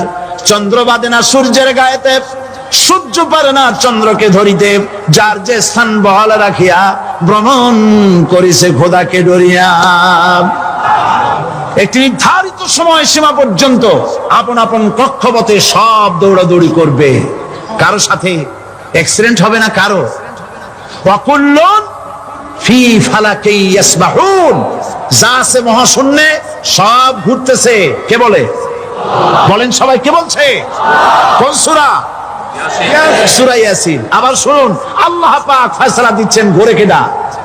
শুধু সূর্য ঘোরে না, শুধু চন্দ্র ঘোরে না, আল্লাহ মহাশূন্যে যা রেখেছেন সব ঘুরতেছে, সবই সন্তরণশীল, সব গতিশীল। সুতরাং ফয়সালা তো আল্লাহর কাছ থেকে নিতে হবে। পৃথিবী সৃষ্টি করেছেন, মানব গোষ্ঠী সৃষ্টি করেছেন এবং মানুষের প্রয়োজন মিটিয়েছে। এই মানুষগুলিকে কে সৃষ্টি করেছে? মানুষ সৃষ্টির ব্যাপারেও দার্শনিকরা মানুষদেরকে বিভ্রান্ত করে। যা কলেজে বিশ্ববিদ্যালয়ে পড়ানো হয়, এই কোরআন শরীফ বিশ্ববিদ্যালয়ে পড়ানো হয়? হ্যাঁ হয়। কয়েকটা আয়াত, কয়েকটা সূরা পরীক্ষায় পাস করার জন্য একটু একটু অপশনাল রেখে দেওয়া হয়েছে। বর্তমান যে শিক্ষা কমিশন, শামসুল হক শিক্ষা কমিশন রিপোর্ট মন্ত্রী পরিষদে অনুমোদন করেছে বর্তমান সরকার। এই শিক্ষানীতিতে বলা হয়েছে ক্লাস 1 থেকে নিয়ে ক্লাস 5 পর্যন্ত ধর্মীয় শিক্ষা দিতে দেওয়া হবে না। তাহলে ক্লাস 5 পর্যন্ত যদি ধর্মীয় শিক্ষা না থাকে, তাহলে ক্লাস 6-7-এ ওঠার পর আলিফ জাওরা বাজাবর বা আনাকুম জানাকুম ছেলেরা পড়বে, মেয়েরা পড়বে? আসল উদ্দেশ্য হলো ইসলাম থেকে জাতিকে দূরে সরাবার জন্য ষড়যন্ত্র। এই সরকারের প্রণীত শিক্ষানীতি আমরা মানি না। আপনারা মানেন? যেই মাদ্রাসা মানুষের চরিত্র সৃষ্টি করে, বর্তমান সরকার সেই মাদ্রাসাগুলি একটা একটা করে ধ্বংস করার পরিকল্পনা গ্রহণ করেছে। সুতরাং আসল শিক্ষা হলো কোরআনের কাছে। আসল শিক্ষা কোথায়? কোরআনের কাছে। কোরআন যদি শিখানো হতো, কোরআন যদি শিখানো হতো কলেজে বিশ্ববিদ্যালয়, তাহলে গতকাল চট্টগ্রাম বিশ্ববিদ্যালয় থেকে যেসব ছেলেরা বিশ্ববিদ্যালয় কর্তৃপক্ষ কর্তৃক বরাদ্দকৃত, হাইজ্যাক করা নয়, বরাদ্দকৃত 4খানা বাস দিয়ে কোরআন শুনতে আসতে চেয়েছিল, বর্তমান সরকারের তথাকথিত সোনার ছেলেরা আসতে দিল না। কোরআন যদি তারা পড়তো, তাহলে কোরআন শরীফ শুনতে তারাও আসতো। কপাল পড়া। জোরে বলেন কি? আরো জোরে বলেন কি? কপাল পড়া। সব ভালো লাগে, কোরআন ভালো লাগে না। এদেরকে শিখানো হয়েছে, আরে তোমরা তো মানুষ না। বলে আমরা কি? তো তোমাদের ডারউইন বাবাজি বলে নাই, শোনো নাই? কি পড়ো টড়ো তোমরা, বুদ্ধি শুদ্ধি রাখো না। ডারউইন বলেছে, থিওরি অফ ইভলিউশনের মধ্যে বলেছেন মানুষ মানুষ না। বলে কি? মানুষ হলো বান্দর। কপাল পোড়া। কি কপালে লেখা থাকে? কাজে কামে প্রকাশ হয়ে যায়। ডারউইন বলল মানুষ মানুষ না। আল ফ্রয়েড বললেন মানুষ হলো মানুষই ঠিক, তবে মানুষ হলো সেক্স সর্বস্ব জীব। সেক্স সমস্যার সমাধান করলে মানুষের সব সমস্যার সমাধান হয়ে যাবে। কার্ল মার্কস বললেন মানুষ হলো পেট সর্বস্ব জীব, পেট সমস্যার সমাধান করে দিলে সব সমস্যা শেষ। আর ডারউইন বললেন মানুষ মানুষই না, মানুষ কি? বলে বান্দর। ওরাং ওটাং শিম্পাজি আর ব্যাং থেকে মানুষের উৎপত্তি হয়েছে। আমি যখন জীবনের প্রথম শিম্পাজি দেখলাম, ওরাং ওটাং দেখলাম, তখন আমি মনে করেছি যে ডারউইন খামোখা ভুল করে নাই। এইটা দেখেই ও মনে করেছে যে এই হচ্ছে আমার মাতামহের গোষ্ঠী, এ হলো পিতামহের গোষ্ঠী। আপনারা একটু মাথা কাটায় চিন্তা করেন, মানুষ যদি বান্দর থেকে হবে, আজও বানর ফরেস্ট এরিয়া আছে কিনা বাংলাদেশে? চিল্লায় বলেন আছে কিনা? তো মানুষ যদি বান্দর থেকেই হবে, আপনারা কি কোনোদিন দেখেছেন যে একটা বান্দরের কোমর পর্যন্ত মানুষের মতো হয়ে সারছে? আর কিছুদিন গেলেই পুরো মানুষ হয়ে যাবে। গলা পর্যন্ত মানুষের মতো হয়ে গেছে, আর কদিন গেলেই মানুষ হয়ে যাবে। দেখছেন কখনো? আচ্ছা আপনারা বলেন, পাবদা মাছ আপনারা চট্টগ্রামে কি বলেন? পাবদাই বলেন। পাবদা মাছ দেখতে কি মাছের মতো লাগে? বোয়াল মাছের মতো। কোন পাগলে কি বলছে কথা যে বোয়ালের পূর্বপুরুষ পাবদা? পাবদাগুলি পুটি টুটি খাইয়ে খাইয়ে আস্তে আস্তে বোয়াল হয়ে গেছে, এ কথা কেউ বলে? আচ্ছা শোলের যে ছোট সাইজ, শোল মাছ, গজাল মাছ, এর যে ছোট্ট সাইজ ভর্তা করে খায়, শুটকি বানায় খায়, ওগুলোর কি বলে? টাকি মাছ। এই টাকি মাছ দেখতে শোল মাছের মতো। কেউ পাগলকে আজ পর্যন্ত বলেছে যে শোল মাছের পূর্বপুরুষ টাকি, টাকিগুলা সারমার খাইয়া আস্তে আস্তে শোলে পরিণত হয়ে গেছে? কেউ বলেছে বলো? ডারউইন কয় বোতল খাইয়েছে এই মতবাদ লিখছে আল্লাহই ভালো জানে। যে বান্দরের থেকে মানুষ আবিষ্কার হয়েছে, নাউজুবিল্লাহ। এগুলি পড়ানো হয় কলেজে বিশ্ববিদ্যালয়, তাই আমাদের সোনার ছেলেরা বান্দরামি করে। ওদের যদি পড়ানো হইতো তোমরা বান্দরের গোষ্ঠী নও, তোমরা মানুষ। মর্যাদা কার বেশি, বান্দরের না মানুষের? এ পৃথিবীর প্রথম মানুষকে আদম আলাইহিস সালাম। আদম হইছেন কি দিয়ে? মাটি দিয়ে।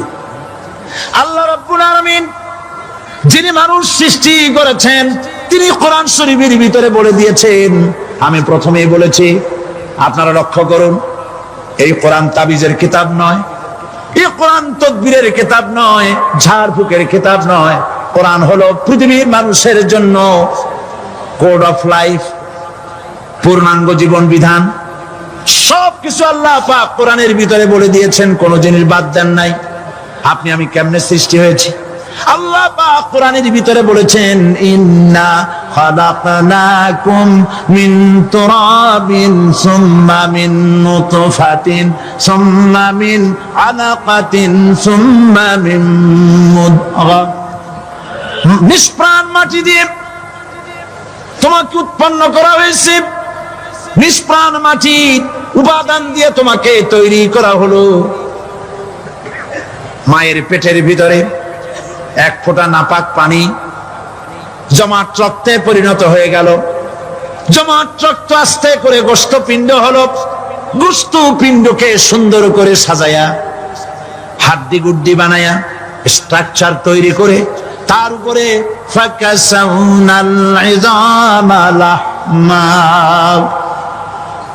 চামড়া দিয়ে গোস্ত দিয়া সাজায়া সুন্দর করে বানালাম। আল্লাহর পরিচয় শুনুন, আল্লাহ আমার কেমন আল্লাহ। মায়ের পেটের ভিতরে সন্তান বানায়া এরপরে যখন রূহ দেওয়া হয়েছে, ক্ষুধা লেগেছে, খাবারের প্রয়োজন হয়েছে, আল্লাহ রাব্বুল আলামিন ওই কচি বান্দা মায়ের পেটে বসে কি খাবে সেজন্য তার মা চিন্তা করে নাই, বাবা চিন্তা করে নাই, সরকার চিন্তা করে নাই। আল্লাহ রাব্বুল আলামিন মায়ের মাসিক অসুখকে বন্ধ করে দিয়ে সন্তানের নাভির সাথে আর মায়ের নাভির সাথে তার লাগায়া, পাইপ লাগায়া মায়ের মাসিক অসুখের রক্তগুলি দিয়ে সন্তানকে বড় বানালেন। মুখ দিয়া এই রক্ত পান করালেন না, মুখটাকে পবিত্র রেখে দিলেন যাতে করে পৃথিবীতে আসার পর ওই মুখ দিয়া আল্লাহ রাব্বুল আলামিনের জিকির করতে পারো। সন্তান মায়ের ভিতরে পেটের ভিতরে বড় হলো, আল্লাহ রাব্বুল আলামিন বলেন মাস দিন যখন পুরা হয়ে গেল, সুম্মা নুখরিজুকুম তিফলা, বাচ্চার আকারে পৃথিবীতে নিয়ে আসলাম। এখন খাবা কি? পৃথিবীতে যখন বাচ্চা এলো তখন তার পেটের সাথে যে সংযোগ ছিল মায়ের নাভির সাথে আর সন্তানের নাভির সাথে, সেই সংযোগ তার আর কি থাকলো? কি করা হলো? কেটে দেওয়া হলো। লক্ষ্য করুন, খাবারের জন্য একটি মাত্র পাইপ আল্লাহ লাগাইছিলেন, পৃথিবীতে সন্তান আসার সঙ্গে সঙ্গে পাইপটা কেটে দেওয়া হলো। এবার কি খাবে? আল্লাহ রাব্বুল আলামিন মায়ের বুক থেকে সন্তানের জন্য এবার সিঙ্গেল সিগন্যাল, তার জন্য সিঙ্গেল কোন লাইন যেটা ছিল কেটে দিয়া মায়ের বুক থেকে সন্তানের জন্য ডাবল লাইন আল্লাহ চালু করে দিলেন। এমন দুধ বানাই দিলেন যা শুধু খাবার নয়, শুধু ফুড ভ্যালু নয়, এই দুধের ভিতরে ক্যালসিয়াম, এর মধ্যে ভিটামিন, এর মধ্যে আয়রন, এর মধ্যে মেডিসিন। দুনিয়ার এই সন্তান ছিল ফি কারারিন মাকিন, সুরক্ষিত জায়গার ভিতরে ছিল, কোন পলিউশন সেখানে যেতে পারতো না, রোগের জার্ম সেখানে যেতে পারতো না। দুনিয়ায় এলো দূষিত আবহাওয়ার ভিতরে, এই সন্তানকে এখনই অ্যান্টিবায়োটিক খাওয়ালে পরে অসুবিধা হবে। আল্লাহ রাব্বুল আলামিন মায়ের দুধের ভিতরে ঔষধ দিয়া রোগের প্রতিষেধক বানায়া দিলেন। এ হলো আমার আল্লাহ। এ আমার কে? আল্লাহ। জোরে বলেন আল্লাহ। আল্লাহ আল্লাহ রাব্বুল আলামিন মায়ের দুধ দিয়ে সন্তানকে বড় করলেন আর শোনায় দিলেন, খবরদার এই মায়ের সাথে, এই বাপের সাথে নাফরমানি করবি না। মা বাপের জন্য আমার কাছে দোয়া করবে, রব্বির হামহুমা কামা রাব্বায়ানি সগীরা।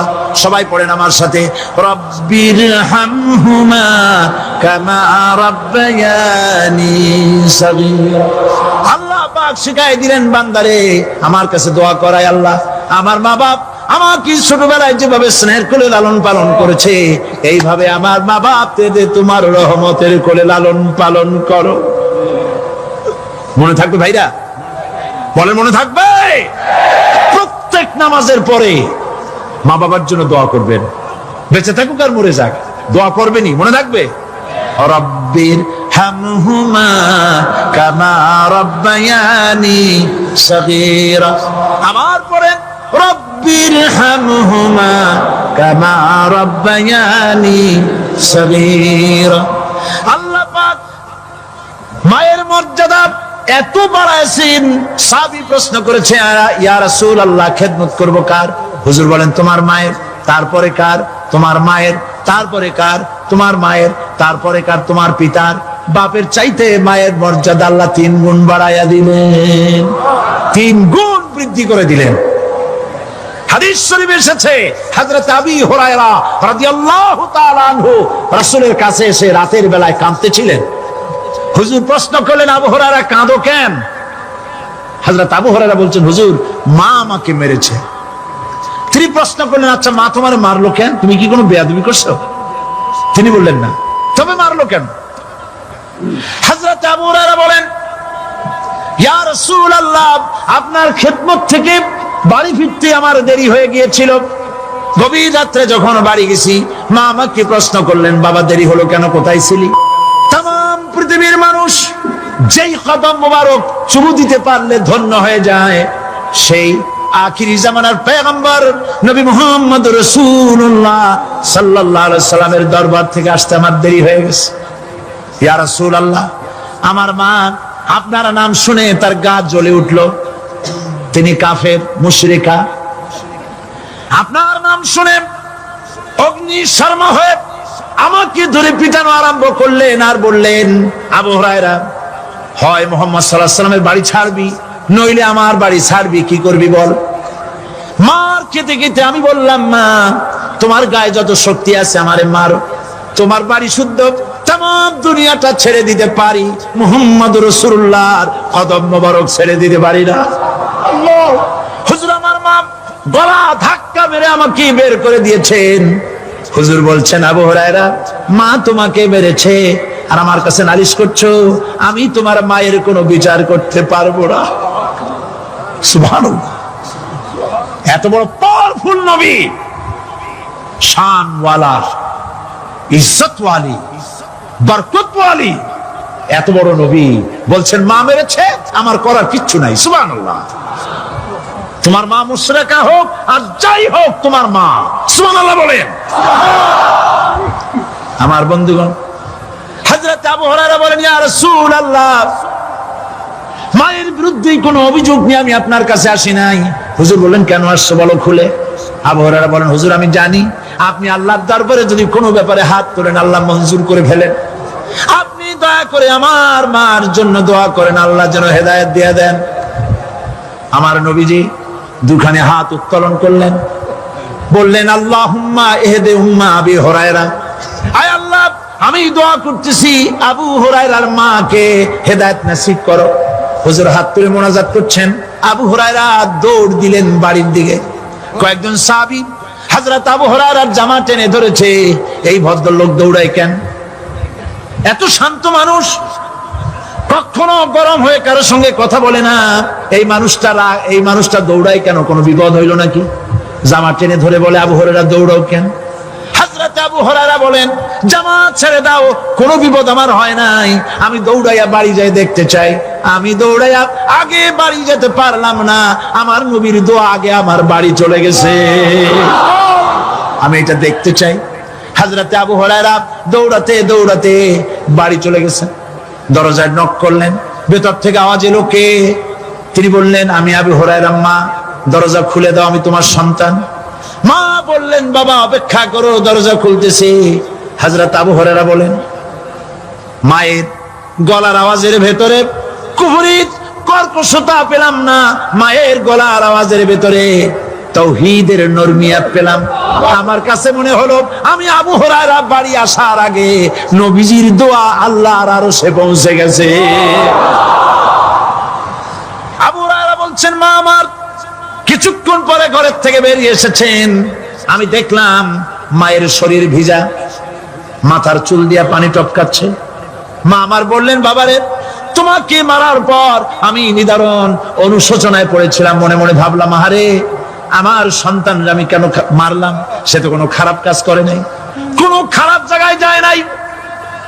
এত ভালো মানুষ, যার সম্পর্কে লোকেরা খামোখাই মিথ্যা কথা বলে, এই ভালো মানুষটার কাছে গেছে, সেজন্য আমি মারলাম কেন?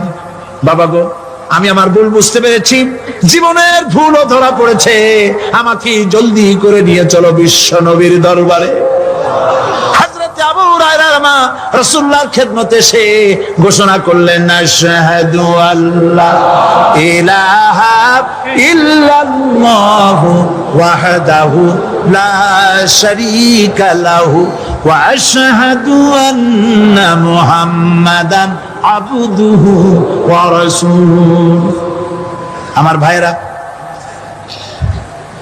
আল্লাহ রাব্বুল আলামিন মানুষ সৃষ্টি করে পৃথিবীতে পাঠায় দিলেন, খাবারের ইন্তজাম করলেন, এগুলি সব আল্লাহর পরিচয়। আল্লাহরে চেনার জন্য বড় বড় কিতাব ঘাটা লাগে না, কিসমতে যদি থাকে দুই একটা দৃষ্টান্ত যথেষ্ট হয়ে যায়। সুবহানাল্লাহ, সুবহানাল্লাহ, দুই একটা দৃষ্টান্ত যথেষ্ট। আল্লাহ পাক সমস্ত সৃষ্টি জগৎকে তৈরি করলেন, সৃষ্টি করলেন, আর তাদের খাদ্যের ব্যবস্থা করলেন। কে করেছেন খাদ্যের ব্যবস্থা? খাদ্য দেন আল্লাহ। কিন্তু অহংকারী যারা, তারা বলে দেশের বাম্পার ফলনের জন্য সমস্ত কৃতিত্ব সরকারের। বলেন আস্তাগফিরুল্লাহ, বলেন নাউজুবিল্লাহ। এদের একজন বলছিল 3 বছর কিছু দিবার পারুম না। লোকেরা কয় আমরা না খাইয়ে থাকুম, আল্লাহ কয় আমিও দেহুম। কদ্দুর পারো না খাইয়ে থাকতে। ফসল কে দেন? জোরে বলেন কে দেন? বাম্পার ফসলের ফলনের দাবি সরকার করতে পারে না, এটা কুফরি, এটা শিরক। জমিনের ফসল কে দেন? আকাশের বৃষ্টি কার? পানি কার? সার কার? সব আল্লাহ পাক। আল্লাহ পাক কোরআন শরীফে বলেছেন, لئن شكرتم لأزيدنكم ولئن كفرتم إن عذابي لشديد। আমার নিয়ামতের শুকর যদি আদায় করো বাড়ায় দেব, আর যদি কৃতজ্ঞ হও শুকরিয়া আদায় না করো মস্ত বড় শাস্তি দেব। ফসল দেই আমি, আর শুকরিয়া আদায় করো তোমার বাজানে। ঠিক কিনা? শুকরিয়া আদায় করে কার? বাজানে। লোকের, একটি মানুষের যেই প্রশংসা এই সরকার করলো, বিগত 4.5 বছর ধরে একটা মানুষের যত জিকির করলো, প্রশংসা করলো, ছবি টানাইলো, যদি এতটা জিকির এতটা স্মরণ আল্লাহ রাব্বুল আলামিনের করতো, ওদের জন্য আল্লাহর জান্নাতের দরজা খোলা হয়ে যেত। প্রশংসা করবে কার? চিল্লায় বলুন, আল্লাহ পাকের প্রশংসা করো। খেতে দেওয়ার মালিক তিনি। আল্লাহ পাক বলছেন, আল্লাহকে, তার পরিচয় আল্লাহ তুলে ধরেছেন, ওয়ামা মিন দাব্বাতিন ফিল আরদি ইল্লা আলাল্লাহি রিজকুহা। এই পৃথিবীর ভিতরে এমন কোন বিচরণশীল জীব নাই যার রিস্কের দায়িত্ব আমি আল্লাহ গ্রহণ করি নাই। সুবহানাল্লাহ বলবেন না? রিস্কের দায়িত্ব কার হাতে? আচ্ছা দেখুন তো, পৃথিবীর সমস্ত সরকারের কাছে বিভিন্ন মন্ত্রণালয় আছে না? খাদ্য মন্ত্রণালয় বলে কোন মন্ত্রণালয় আছে কিনা? আছে। খালি কয় খামু আর খামু। খাদ্য মন্ত্রণালয় আছে, থাকার পরেও মানুষ না খাইয়া মরে। ঠিক কিনা? এবার একটু তাকান তো, জ্ঞানের চক্ষু দিয়া তাকান। ফরেস্ট এরিয়া, বাঘ আছে কিনা? নাই। সিংহ আছে কিনা? গন্ডার আছে কিনা? হাতি আছে কিনা?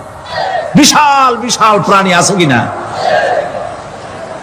জঙ্গলে ছোট্ট প্রাণী থেকে, পোকা থেকে শুরু করে গন্ডার পর্যন্ত, টুনটুনি পাখি দিয়ে শুরু করে ঈগল পাখি পর্যন্ত, নদীর ভিতরে ছোট্ট চুনো পুঁটি থেকে শুরু করে তিমি মাছ পর্যন্ত। প্রাণী তত্ত্ববিদরা বলেছেন, সমুদ্রের ভিতরে এমন এমন বড় বড় তিমি আছে যে একটা তিমির ওজন 5000 টন পর্যন্ত হয়ে যায়। 5000 টন তিমিটার ওজন। এর যখন বাচ্চা হয়, তখন বাচ্চার দৈনিক দুধ লাগে 50 থেকে 60 মণ পর্যন্ত। কে ব্যবস্থা করে?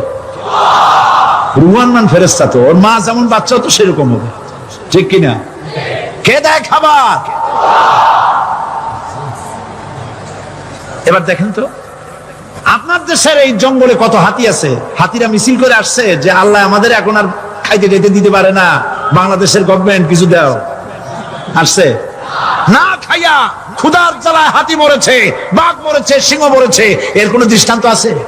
ক্ষুধার জ্বালায় আকাশের উড়ন্ত পাখিরা ছটফট করে মারা গেছে, দৃষ্টান্ত আছে? নদীর মাছেরা ক্ষুধার জ্বালায় ভেসে উঠেছে, না খাইয়া মরে গেছে, দৃষ্টান্ত আছে? মহান আল্লাহ রাব্বুল আলামিন কোরআন শরীফের ভিতরে বলেছেন অনেক প্রাণী এমন আছে যারা তাদের খাদ্যকে সঞ্চয় করে না, খাদ্যকে জমা করে না, আহরণ করে না। সকাল বেলায় একটা খাবার খেলো, দুপুরে কি খাবে তার জানা নাই। শকুন পৃথিবীর মাঝি থেকে 3 মাইল উপরে ওড়ে, তার চোখকে আল্লাহ পাক এত তীক্ষ্ণ বানিয়ে দিয়েছেন, এই চট্টগ্রামের কোথায় মরা গরু আছে 3 মাইল উপর দিয়ে দেখতে পায়? সুবহানাল্লাহ বলতে ইচ্ছে করে না। এই প্রাণীগুলি খাবারগুলি কোন গভর্নমেন্ট জোগাড় করে রাখে নাই। আল্লাহ পাক বলেন সবার খাবার আমি দেই। সকাল বেলায় সমস্ত প্রাণীগুলি, মহাশূন্যে পাখি, পানির ভিতরে মৎস্যরাজি, জঙ্গলের ভিতরে হিংস্র প্রাণী, পোকামাকড় থেকে শুরু করে সবগুলো খালি পেটে সব বেরিয়ে যায়, কারো কোনো খাবারের মজুদ নাই।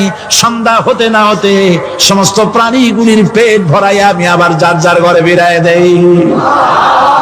ওয়ামা মিন দাব্বাতিন ফিল আরদি ইল্লা আলাল্লাহি রিজকুহা। সমস্ত প্রাণী রিজকের দায়িত্ব আমি আল্লাহর হাতে। কে দেয় রিজক? জোরে বলুন, কে দেন? আল্লাহ পাক। কি খাবেন সব আল্লাহ জোগাড় করে দিয়েছেন। তরি তরকারি জোগাড় করেছেন, মাছ জোগাড় করেছেন, চাউল দিয়েছেন, খাবার দিয়েছেন, গোশত দিয়েছেন, সব দিয়ে দিয়েছেন। আল্লাহ রাব্বুল আলামিন সমস্ত জিনিস দিয়ে মানুষকে আল্লাহ পাক তার জন্য আল্লাহ সব করেছেন। খালাকালাকুম মা ফিল আরদি জামিআ। এই পৃথিবীতে যা তৈরি করেছে সব তোমার জন্য। এ হচ্ছে আমার আল্লাহ, এ হচ্ছে আমার কে? আল্লাহ। সে আল্লাহ পাক বলছেন, আল্লাহর পরিচয় তিনি স্রষ্টা, তিনি রিজেক দাতা। এবার আইনদাতা কে? আইনদাতা কে? আরো জোরে বলুন। আইনদাতা আল্লাহ হচ্ছে আল্লাহর পরিচয়। ইনিল হুকমু ইল্লা লিল্লাহ আলা লাহুল খালকু ওয়াল আমর। সৃষ্টি যার, আইন চলবে তার। আমার দেশে আল্লাহর আইন চলছে? আমাদের দেশের কল কারখানা, ক্ষেত খামার, অফিস আদালত আল্লাহর আইন অনুযায়ী চলে? চলে না। বরং আল্লাহর আইনকে মুছে ফেলার জন্য, নিজেদের আইন সৃষ্টি করার জন্য প্রচেষ্টা চালানো হচ্ছে। আল্লাহর আইন মানুষের জন্য সব থেকে বেশি উপযোগী, কারণ সৃষ্টি করেছেন কে? বলেন, কে করেছেন? আল্লাহ। প্রত্যেকটি মেশিন আপনি যা কিনবেন, রেডিও হোক, টিভি হোক, যে কোনো যন্ত্র হোক, গাড়ি হোক, তার সাথে একটা লিটারেচার, একটা বই তার সঙ্গে দিয়ে দেওয়া হয়। ওই বইয়ের মধ্যে লেখা থাকে এটা কিভাবে চালানো হবে, অপারেট করা হবে, তার সিস্টেম লেখা থাকে। আপনার ইচ্ছা মতো চালাইলে হবে না। এই মানব গোষ্ঠীকে সৃষ্টি করেছেন। এখন আপনি যদি আপনার আইন মতো চালান, তা কি চলবে? চলবে না। আপনি আপনার আইন মতো চালাচ্ছেন, ভালোভাবে চলতেছে? চলতেছে না। স্বরাষ্ট্রমন্ত্রী বলতেছেন সন্ত্রাসীদেরকে মাটির তলা থেকে খুঁজে বের করা হবে, কিন্তু নাকের উপর দিয়ে ব্রিফকেস চুরি হয়ে যায়, উনি তা ধরতে পারেন না। এই হলো আইন। অনাবরত খুন হচ্ছে, অনাবরত সন্ত্রাসী তৎপরতা চলছে। আর ওনারা বলছেন আগের থেকে এগুলি চলে আসছে, একজনের খুনের বিচার না হইলে এরকম খুন তো হইতেই থাকবে। তাহলে খুনকে, হত্যাকে, সন্ত্রাসকে সরকার জাস্টিফাইড করছেন। নাউযুবিল্লাহি মিন যালিক। এই জন্য আইন হতে হবে আল্লাহর। আইন হতে হবে কার? চিল্লায় বলেন, আল্লাহ পাকের আইন হতে হবে। আমি একদিন পার্লামেন্টে বলেছিলাম, আমার দেশের নেতা নেত্রীরা বারবার হজ করতে যান, উমরা করতে যান, সেখান থেকে আসার সময় কি আনেন? আতর, পাথর, সুরমা আর ফুরমা, এই কিছু নিয়ে আসলেন। কিন্তু আমি বলেছি, আপনারা কি কিছু চোখে দেখেন না? পার্লামেন্টে এইভাবে বক্তৃতা করেছে, কিছু চোখে দেখেন না? আমি প্রশ্ন করে আমি আবার জবাব দিচ্ছি, আপনারা যারা হজ করতে যান, উমরা করতে যান, হজের কথাই ধরি, এই হজ করতে যখন যান তখন মুজদালিফায় একটা রাত কাটাইতে হয়। সেটা কোন দিন? ইয়াউমে আরাফার পরের দিন। এই মাঠে দালান কোঠা আছে, এখানে বেড়া আছে, শামিয়ানা আছে, পর্দা আছে, তাবু আছে, কিচ্ছু নাই। লক্ষ লক্ষ নারী আর পুরুষ পাশাপাশি শুয়ে থাকে, তাও সুবহানাল্লাহ কইতে ইচ্ছা করে না। সারা রাত জনে জনে পুলিশ পাহারাদার নাই। কিরকম মেয়ে এলো, চাঁদের সৌন্দর্য হার মানায় দিতে পারে এরকম সুন্দরী, এরকম সুন্দরী নারী, সুদর্শন পুরুষ পাশাপাশি রাস্তার ধারে মরুভূমির ভিতরে সারা রাত কাটাচ্ছে। ইয়াউমে আরাফার পরের রাতটা একটা রাত পুরা। এভাবে চলতেছে বছরের পর বছর, শতাব্দীর পর শতাব্দী, সহস্রাব্দীর পরে সহস্রাব্দী।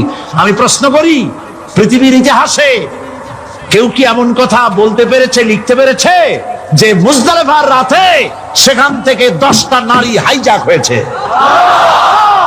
5টা নারী লাঞ্ছিত হয়েছে? বলতে পারবে? গভীর রাত্রে পুরুষ সঙ্গী ছাড়া সুন্দরী রমণী, যুবতী রমণী একাকিনী নিজের ঘর ছেড়ে আল্লাহর ঘরে তাওয়াফ করতে আসে। তাওয়াফ সেরে তাহাজ্জুদের নামাজ পড়ে আল্লাহর কাছে মোনাজাত করে একা একা হাজার হাজার লাখো পুরুষের ভিতর থেকে আপন ঘরে ফিরে যায়। কারো বাবার হিম্মত নাই একবার তাকায় সে তো রূপ উপভোগ করার জন্য, আবার তাকায়, অথবা তার আঁচল ধরে টান মারে। আছে ইতিহাস? কথা কন না কেন? সুন্দরী একটা মাইয়া মক্কা থেকে মদিনা থেকে পাওয়া যায় না, 15 দিন হয়ে গেছে। হয়েছে কখনো? এবার জবাব দেন, কেন হয় না? কেন হয় না? আমার দেশের মেয়েরা রাস্তা দিয়ে হাঁটতে পারে না। হাই স্কুল মেয়েদের, হাই স্কুল মেয়েদের কলেজ যখন ছুটি হয়, তথাকথিত সোনার ছেলেরা গেটের সামনে এতিমের মতো কারায় থাকে। অনবরত হাইজ্যাক হচ্ছে, ধর্ষণের সেঞ্চুরি হচ্ছে। আর ওখানে হয় না কেন? ওখানে হয় না এই কারণে, এই কোরআনের আইন আল্লাহ রাব্বুল আলামিন যে আইন দিয়েছেন, ওখানে আইন বলবৎ আছে। আছে নাকি? আছে কিনা? কোন পুরুষ কোন নারীকে ধর্ষণ করেছে যদি প্রমাণিত হয়, সে যদি ফাহাদের ছেলে হয় আর ফাহাদের মেয়ে হয়, কোরআনের শাস্তি হলো পাথর মেরে উড়াইয়া দাও। তাকে জানিয়ে দেওয়া হবে রেডিও টিভির মাধ্যমে, জিনাকারের ব্যভিচারীর শাস্তি হবে।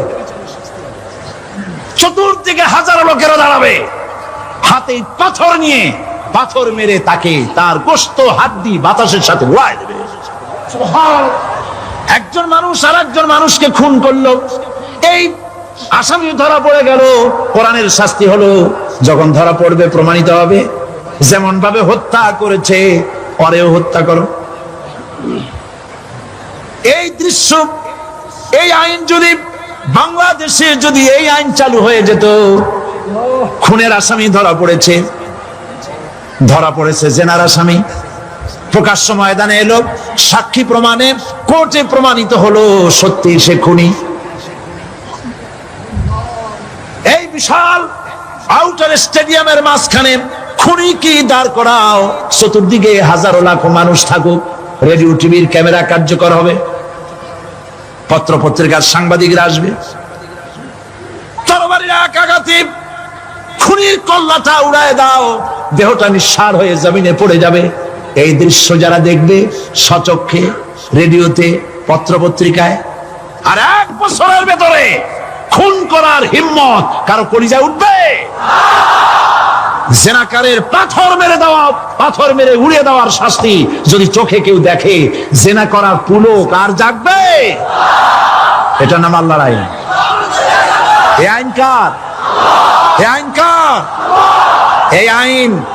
এই আইন যতদিন পর্যন্ত বাংলার মানুষের, মুসলমানদের উপরে কার্যকরী না হচ্ছে, এই দেশে কার্যকরী না হবে, ততদিন পর্যন্ত হত্যা, ধর্ষণ, খুন বন্ধ হবে না। বন্ধ হবে। সুতরাং এই আইন হচ্ছে কার? আরো জোরে বলে, আল্লাহ রাব্বুল আলামিন। মহান আল্লাহ রাব্বুল আলামিনের এই আইন অনুযায়ী যদি দেশ চলে, মানুষ শান্তি পাবে, চুরি বন্ধ হবে, ডাকাতি বন্ধ হবে, জেনা বন্ধ হবে, হত্যা, ধর্ষণ বন্ধ হয়ে যাবে। নবীজি এমন একটি আইন চালু করে দিয়ে, কোরআনের বিধান চালু করে দিয়ে এমন একটা সমাজ চালু করেছিলেন, যেই সমাজ সম্পর্কে হুজুর নিজে বলেছেন, খায়রুল কুরুনে কারনি, সর্বশ্রেষ্ঠ যুগ হলো কার যুগ? আমার যুগ। সুবহানাল্লাহ বলেন। রাসূলের যুগ হলো সর্বশ্রেষ্ঠ যুগ। সেই কোরআন, সেই হাদিস আজও আছে না নাই? বলেন জোরে, আজও আছে না নাই? সেই কোরআন এবং সুন্নাহ দিয়ে দেশ শাসন হোক, এটা কি আমরা চাই? কারা কারা চাই? দু হাত উঁচু করে দেখা।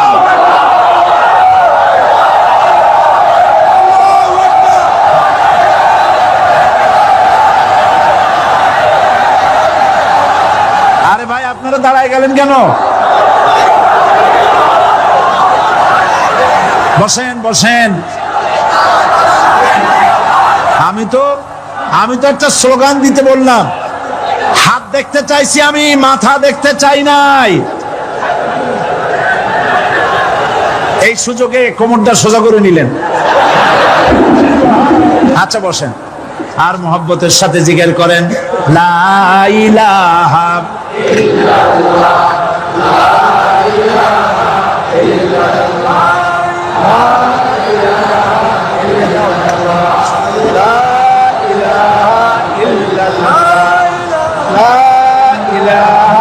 ইল্লাল্লাহ, লা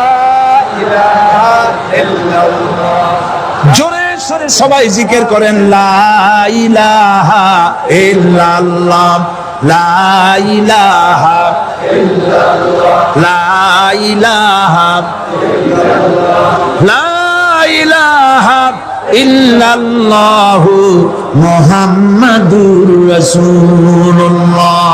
বসুন, আমরা মুনাজাত করব।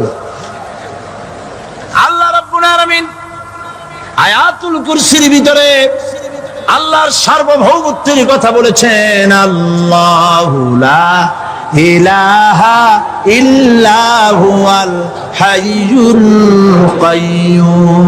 পড়েন আমার সাথে সবাই, আল্লাহু লা ইলাহা ইল্লা হুয়াল হাইয়ুল কাইয়্যুম।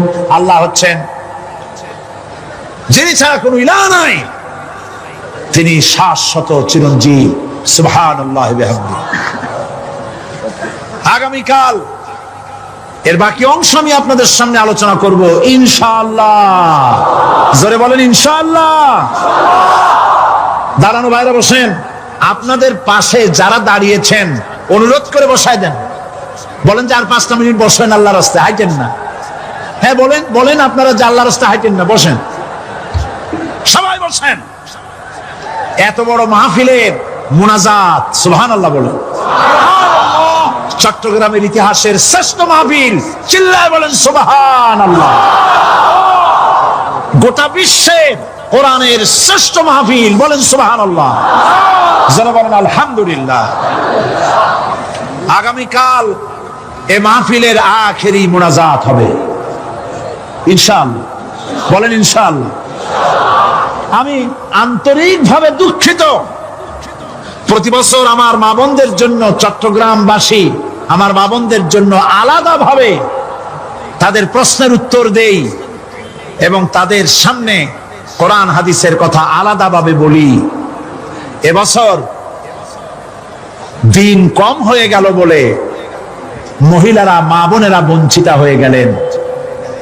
শিশু কিশোরদের জন্য আলাদাভাবে সমাবেশ করা হয়, তাও বঞ্চিত হয়ে গেল। এই বিশাল তাফসীরুল কোরআন মাহফিলের বরকত থেকে চিটাগংবাসীকে যারা বঞ্চিত করলো, আল্লাহ তাদের হেদায়েত নসিব করে দিয়ে। যদি হৃদয় থাকে, যদি হৃদয় বলে কিছু থাকে, বিবেক বলে যদি কিছু থাকে, আর শরীর যদি মুসলমানের পিওর রক্ত থাকে, তাহলে বাড়ি বসে অনুশোচনা করা উচিত, চোখের পানি ফেলানো উচিত ওই সব লোকের যারা এই বরকতপূর্ণ মাহফিলকে বাধা দিয়েছে। আর যাদের কলজের মধ্যে আল্লাহ মোহর মেরে দিয়েছে, এগুলোর তো হেদায়েত হবে না। যাদেরকে আল্লাহ পাক তৈরি করেছেন জাহান্নামের জন্য, ওদের কাছে মাহফিল অসহ্য, সহ্যই হবে না। নাউজুবিল্লাহ বলেন। চট্টগ্রামবাসীর জন্য তাফসীরুল কোরআন মাহফিল নিয়ামত। এই নিয়ামত কিয়ামত পর্যন্ত আল্লাহ টিকায় রাখুন, বলি আমিন। আগামীকালের আখেরি মোনাজাতে সমস্ত মুসলমান চতুর্দিক থেকে আল্লাহ পাকের নারা লাগাতে লাগাতে আসবেন। আল্লাহু আকবার, নারায়ে তাকবীর। গোটা চট্টগ্রাম, গোটা চিটাগং শহর আগামীকাল কোরআনের মিছিলের শহর হবে ইনশাআল্লাহ।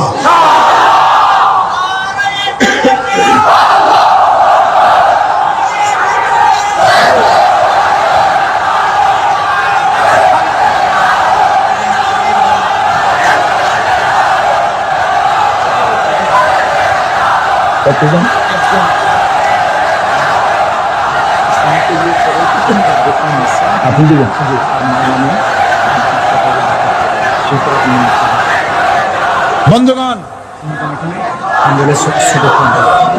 আজকে কোরআন শরীফের তাফসীর শুনে ইসলামের প্রতি আকৃষ্ট হয়ে 8 জন অমুসলিম ভাই ইসলাম কবুল করার জন্য এসেছেন।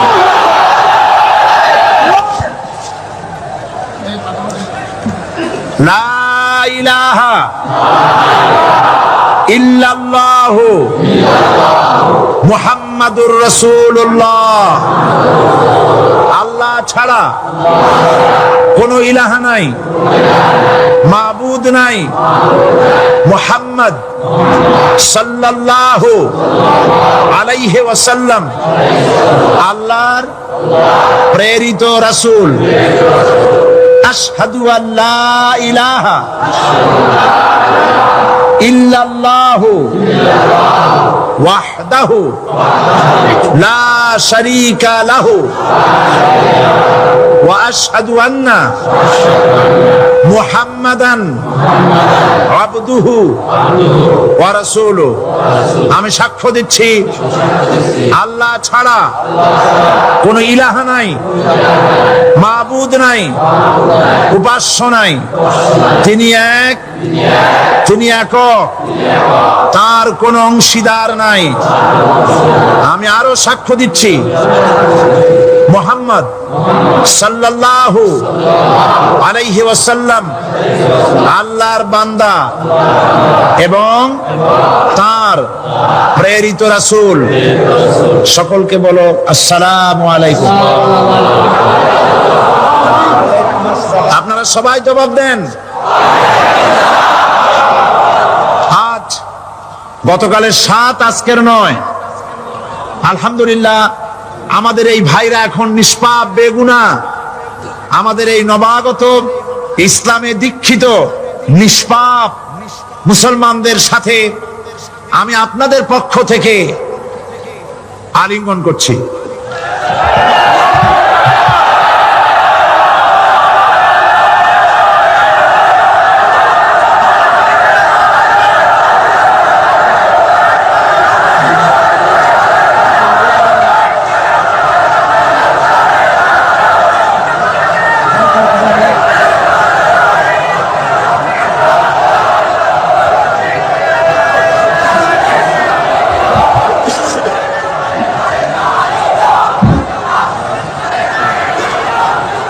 প্রিয় ভাই সব,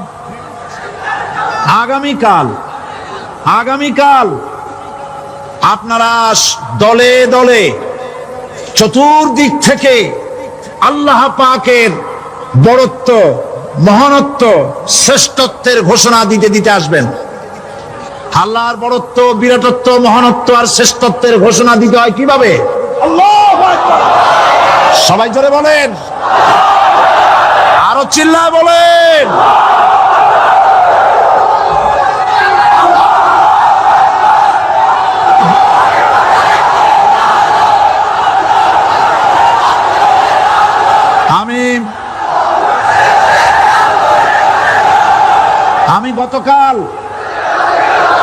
আমি গতকাল এই মাহফিলে পুলিশ প্রশাসনকে অনুরোধ করেছিলাম, আজকের মাগরিবের নামাজের মধ্যে 40 জন নিরপরাধ কোরআন পাগল মুসলমানদেরকে জেল থেকে মুক্তি দেওয়ার জন্য। আপনারা তামসা মনে করবেন না। পুলিশ কমিশনার সাহেব, মুসলমানদের ঈমান নিয়ে, আগুন নিয়ে খেলা করবেন না। রাজশাহী এবং চট্টগ্রাম এক জিনিস নয়। আপনি রাজশাহীকে নির্যাতন করে এসেছেন, আমাদের কাছে সে হিসাব আছে। আপনি চট্টগ্রামের যদি এই মুসলমান ছেড়ে না দেন, আপনার মৃত্যু হবে, পাগল হয়ে মরবে।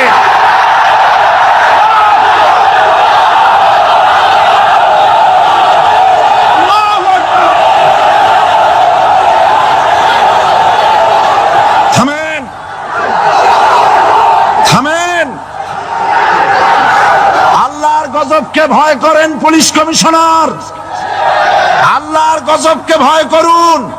এই লক্ষ লক্ষ জনতা আপনার গজবের মৃত্যু কামনা করে। আপনি যদি কালকে জুমার আগে 40 জন ছেড়ে না দেন, এই মাহফিল থেকে এমন কঠোর কর্মসূচি ঘোষণা করা হবে, গোটা চট্টগ্রাম অচল হয়ে যাবে।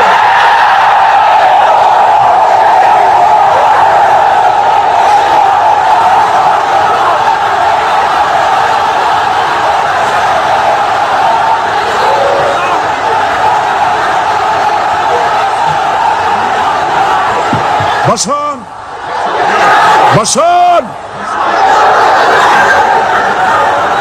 বাংলাদেশটাকে হিন্দুস্তান ভাববেন না। বাংলাদেশ হিন্দুস্তান হবে না, বসনিয়া হবে না। আপনাদের মতো 2-4টা দুরাচার পুলিশ কমিশনার একটা গভর্নমেন্টকে জনবিচ্ছিন্ন করার জন্য যথেষ্ট। আল্লাহ আপনাদেরকে হেদায়েত করুন। মুসলমানদের দুশমন, আল্লাহ এদেরকে হেদায়েত করুন। পাগলামি করবেন না, আল্লাহর গজবকে ভয় করুন। আল্লাহ পাক মুসলমানদেরকে ধৈর্য ধরার তৌফিক দান করুন। সবাই বলেন আমিন। আল্লাহ পাক মুসলমানদেরকে ধৈর্য ধরার তৌফিক দান করুন, বলেন আমিন। আমি আজ আপনাদের খেদমতে আরজ করি, আগামীকাল দলে দলে কোরআনের তাফসীরের মাহফিলের মোনাজাতে শরীক হন। আল্লাহ তৌফিক দান করুন। সমস্ত